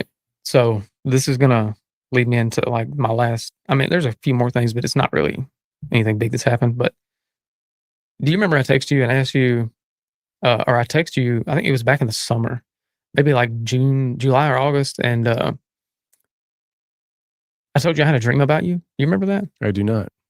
So I had this. It was one of those like vision, dream, whatever you want to call it. It's super real. I'm trying to think of how to ask this without. Just ask it, dude. Well, I don't want to lead you on into an answer or something. Oh, gotcha. Purity's sake. Okay, so the number, does that mean anything to you? We can't talk about this on the show. Oh, okay. The answer is yes. Oh, okay. Okay. Well, long story short, I am at this place and you're there. And this one I text you about the cloak figures. You don't remember that? Just keep talking. So there's these like, it's just a house and it's kind of sitting way back from like these other houses. And there's these like cloaked looking things that are following you. And that's like, that's all I really remember about it. And it was like another time where I just woke up and I was like, God, dude, that was super real, you know? Keep going. Jack, just the number. Blurt that out. That's my house, bro. Breaking down, crying. That's my house. That's my house number. And my house sits back off the road. This is the first time that anybody's ever said anything to me that they have a message for me that has actually followed through on confirmation. And I'm not scared. I'm driven to tears right now because this is the first time I've ever had anybody on my show who says things like, God told me, and I didn't have that confirmation. And I live by that. If God didn't tell me first, and it's not a real confirmation, Mhm. The number you said is my house. That's my house number. So Okay. I want you to start Okay. this story over so I can focus in Okay. because I got real distracted there. Yeah. All right. I'm really glad you're here right now. Well- So, yeah, so he goes on to retell the story and talk about it in more detail, but he literally accurately describes my house details. There's minor details off. Like he said, my house number was on the house, and my house number is not on the house. It's on my mailbox. And But I mean, he even described the fact that he seen me get out of my truck. My truck was backed into the driveway. That's all I ever do. I back into the driveway. And later he sent me sketches of my house and it's accurate details minus on the side of the house. I think he had a window and not a door when there's actually a window and a door or something like that. And he also drew my neighbor's yard of what he could see in this dream. Right? You showed them to me. I remember. Yeah. What's crazy about it is when this all went down, my neighbor's house was not on Google Images. It had not been updated yet. It was a new built house and it was not on Google Images. Yet he had my neighbor's house there, the way the yard was shaped, and also the fence that my neighbor put up after he built the house and moved in. Wow. So either Hunter drove to my house to stalk me and play a game in hopes that sometime he was going to be able to play a prank on me. Because remember, he said it was like 6 or 7 months before we did the interview, he had texted me saying I had a dream. So either this was a long drawn out game plan, or this actually happened to him the way he says it happened. And in the dream, he has these cloaked figures following me into my house. So I was like, obviously taken. I had just got done doing an interview with Pastor Dave Bryan from Glad Tidings in California.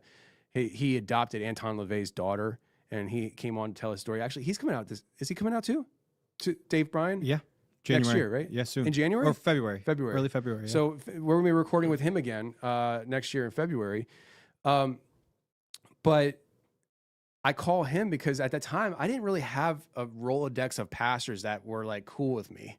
You know, like, like this is actually a relatively new thing. Yeah. You know, like most of the time doing the show, the pastors are like, I don't know. He says he's a Christian, but I think he's probably like Anton LaVey reincarnated. You know, like I'm just like, I think I'm a Christian. Like, Dave Bryan talked with me, and so he took the phone call, and I'm telling him this story, and he stops me from finishing, and he says, "Those were druids." Wow. He said, "Those were druids. You have druids coming after you." He identified it. And so it gave me another piece of my tool belt of understanding things and the way I view stuff. But we too have had astral issues with druids on this end of things. Like I've always known that I'm not I don't have the biggest crowd of rah-rah cheerleading witches in my corner, right? Like I'm not stupid. I know that there's witches that listen because we get their spells in the email. I'm not stupid because I know we have Satanists listening because they try to email saying, how about you do an episode where I get to share the counter to why Christ is actually God and Satan is, the good guy. Like, no, bro. But I know we have these types of people listening. But yeah, the amount of time I've spent on these topics. No, I'm just I'm kind of taken back right now, just reliving that whole scenario because, it's like you remember stories, and I've retold that story at times. I don't go back and watch it. Yeah. And just seeing how much it affected me, like I made it kind of like a tongue-in-cheek, I forgot I was crying and stuff. But like seeing how much it affected me, I'm glad I saw it. Because it reignites the fire inside of like, dude, this is a war. Yeah. Yeah, man. Oh, yeah. Like, I say it, and sometimes I say it, and I don't feel the impact of it when I'm saying it. It took me back to the moment. And I realized here, today, dude, it's a freaking war. Mm-hmm. Don't get lax with it. I think that's what's just so crazy is, listening to you for so long in the last 6 months I've been here, just like communicating with you about things, realizing that so much of this, I think, is really like human Satanism. I say that like loosely, obviously, like they're not Satanists, you know, they like to differentiate themselves, but like that negative spiritual energy that they come at you with. And I think a lot of people's experiences, I think, are rooted demonically, but I think so much of it is in this realm of witchcraft that is like fully coming into our realms personally, not just here at the office, but all the people that call in with their experiences. I think so much of it is bled over into this witchcraft realm. It's pretty wild, man. And it's hard to, like, the Hat Man, I think we like start to see these like correlations between things where I think they're purposefully differentiated in the spiritual realm, because I don't think they are truly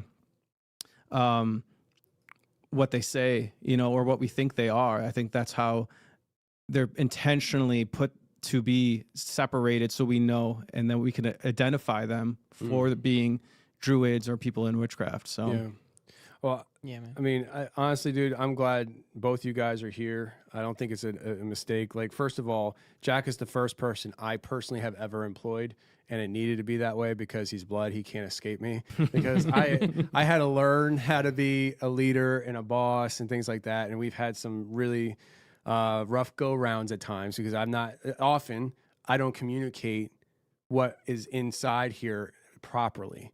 And so there's confusion, and I get mad when things aren't done right.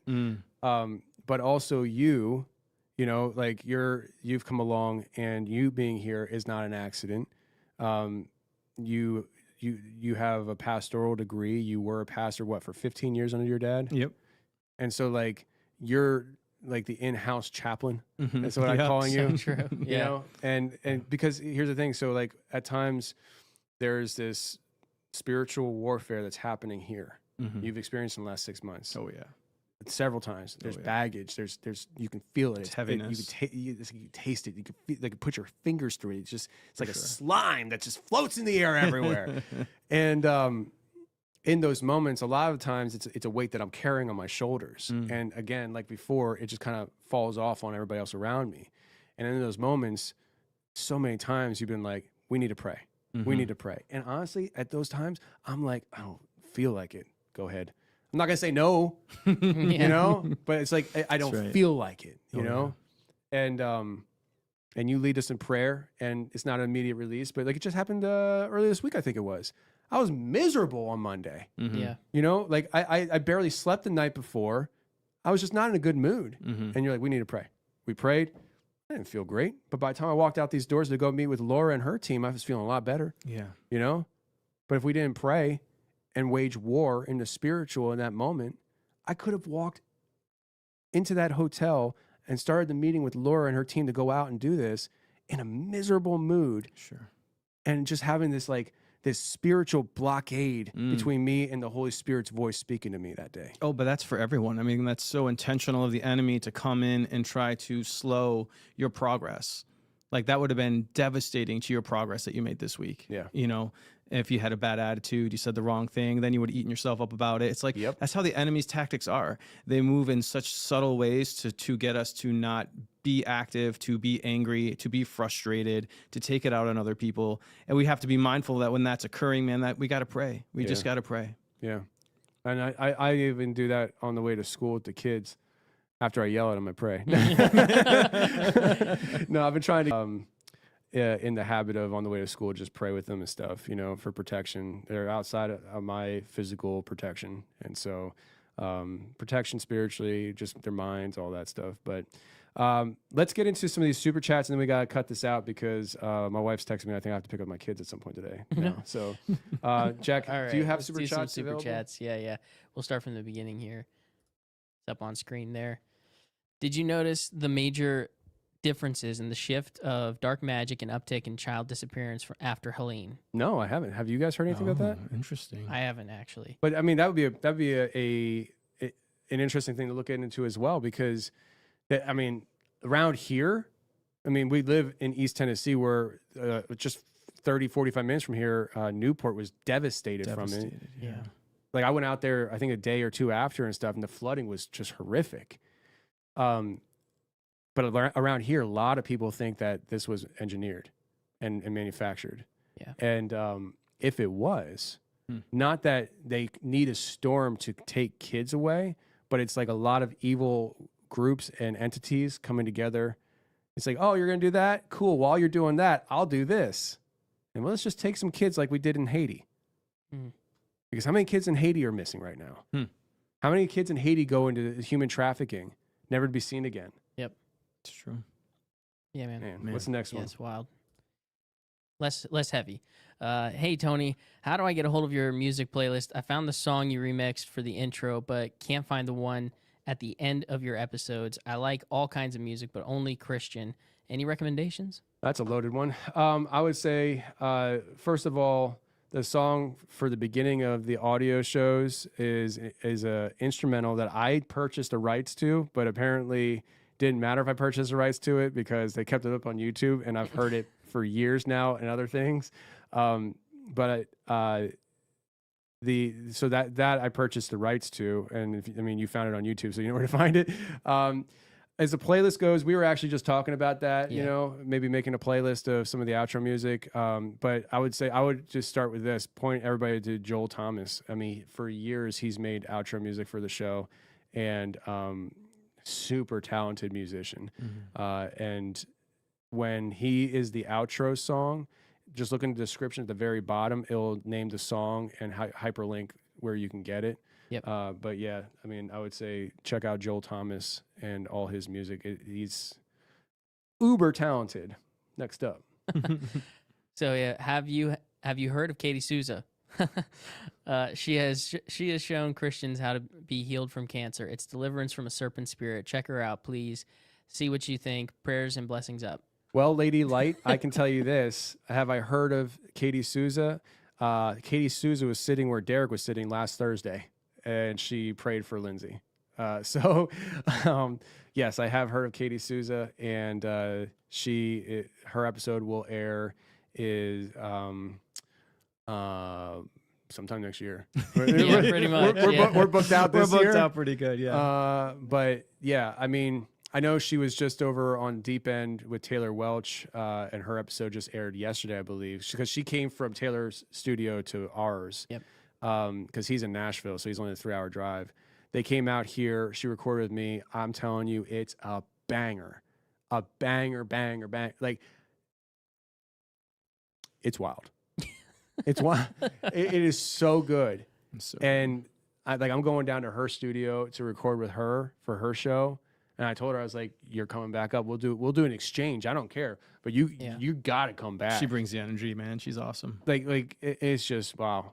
What an awesome human being. And then to see the prayer, her praying for Lindsay, and I can't go into great detail, but things were accomplished during the prayer. Amen. Yep. And so, and I think the prayer spawned other things that are happening now this week. Think about that. God's Yeah. I didn't good, think man. about that That's until just awesome. now. Yeah. Great point. Yeah. Wow. Is that it? Yeah. No, there's one more, Okay. and then we have some members' questions. Okay. So the phone is a sort of portal. Symbol of the bitten apple on the back of it is, as it pertains to this, Google retail price of first Apple computer. Was there a question though? I think they want you to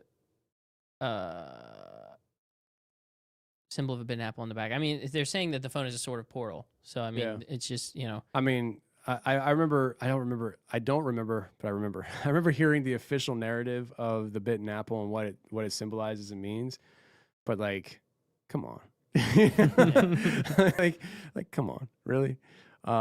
But I think that's what it is with all these tech companies. People can say, "Oh, I'm not gonna get Apple because of the bitten apple on the back and stuff." It's yeah, but you got Google with 666 in their logo for how many years? Mhm. Yeah. The Google Chrome logo itself is a 666 logo, and that's the thing.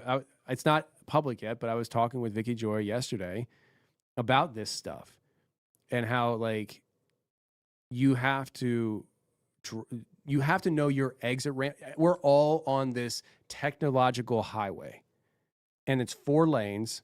In the right slow lane, you got the Toyota Corolla.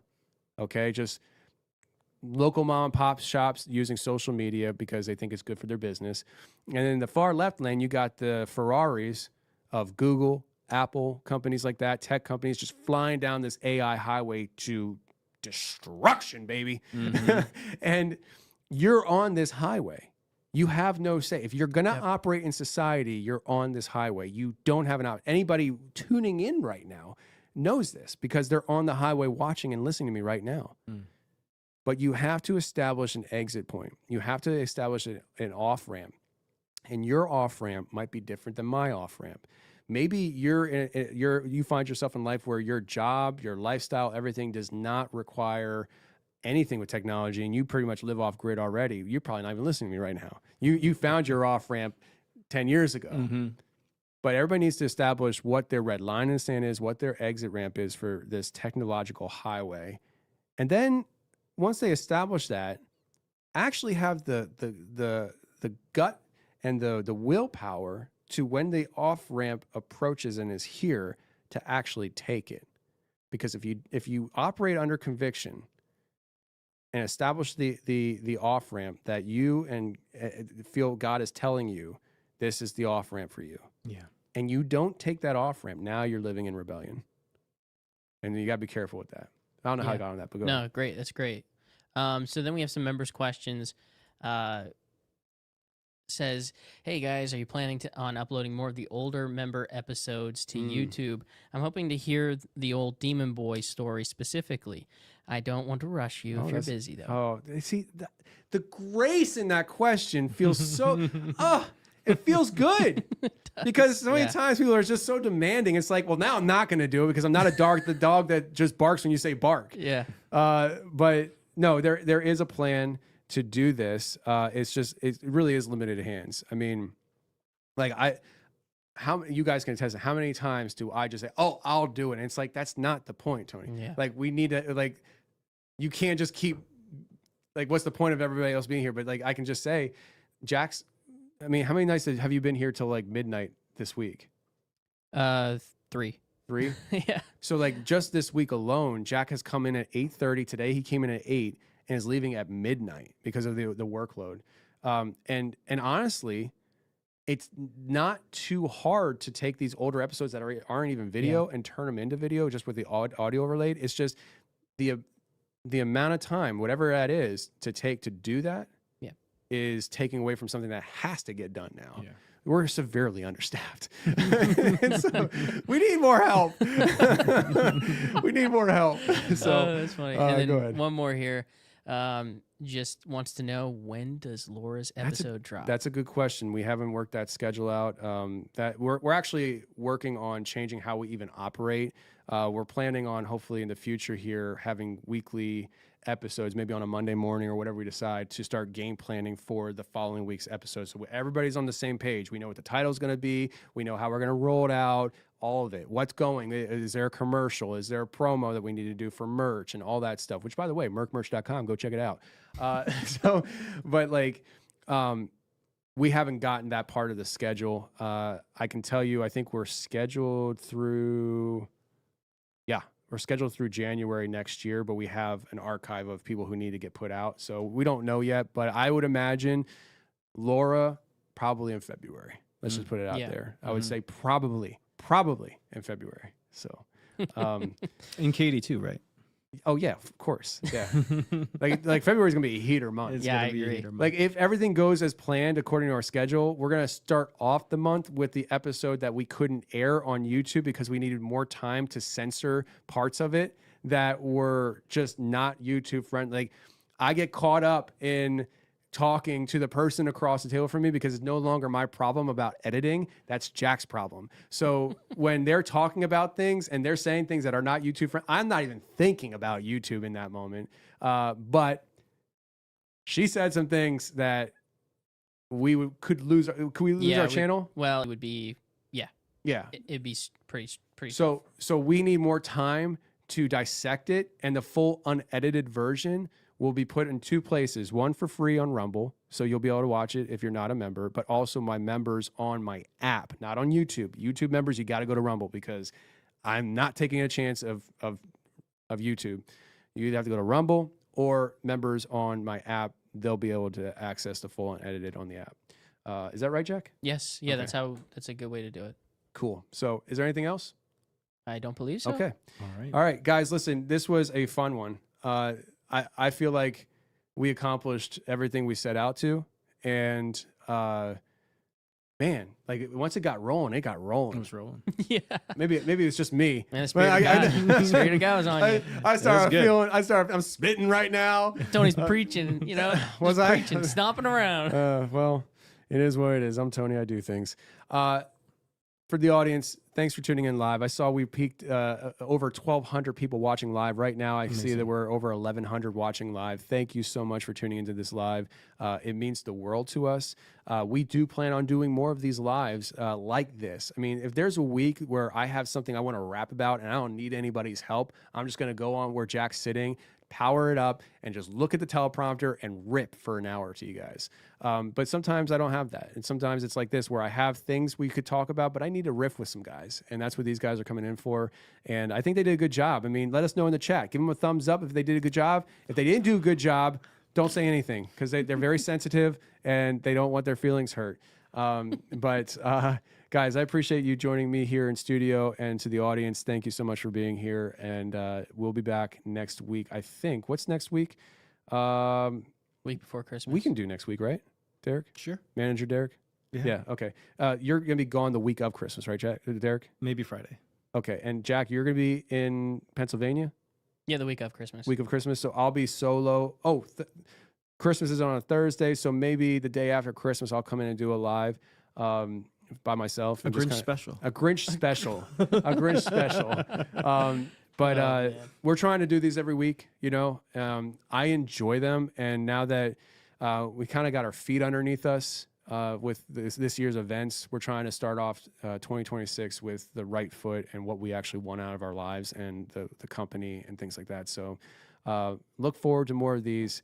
I hope you guys enjoyed this one. And until next one, I love you. Peace.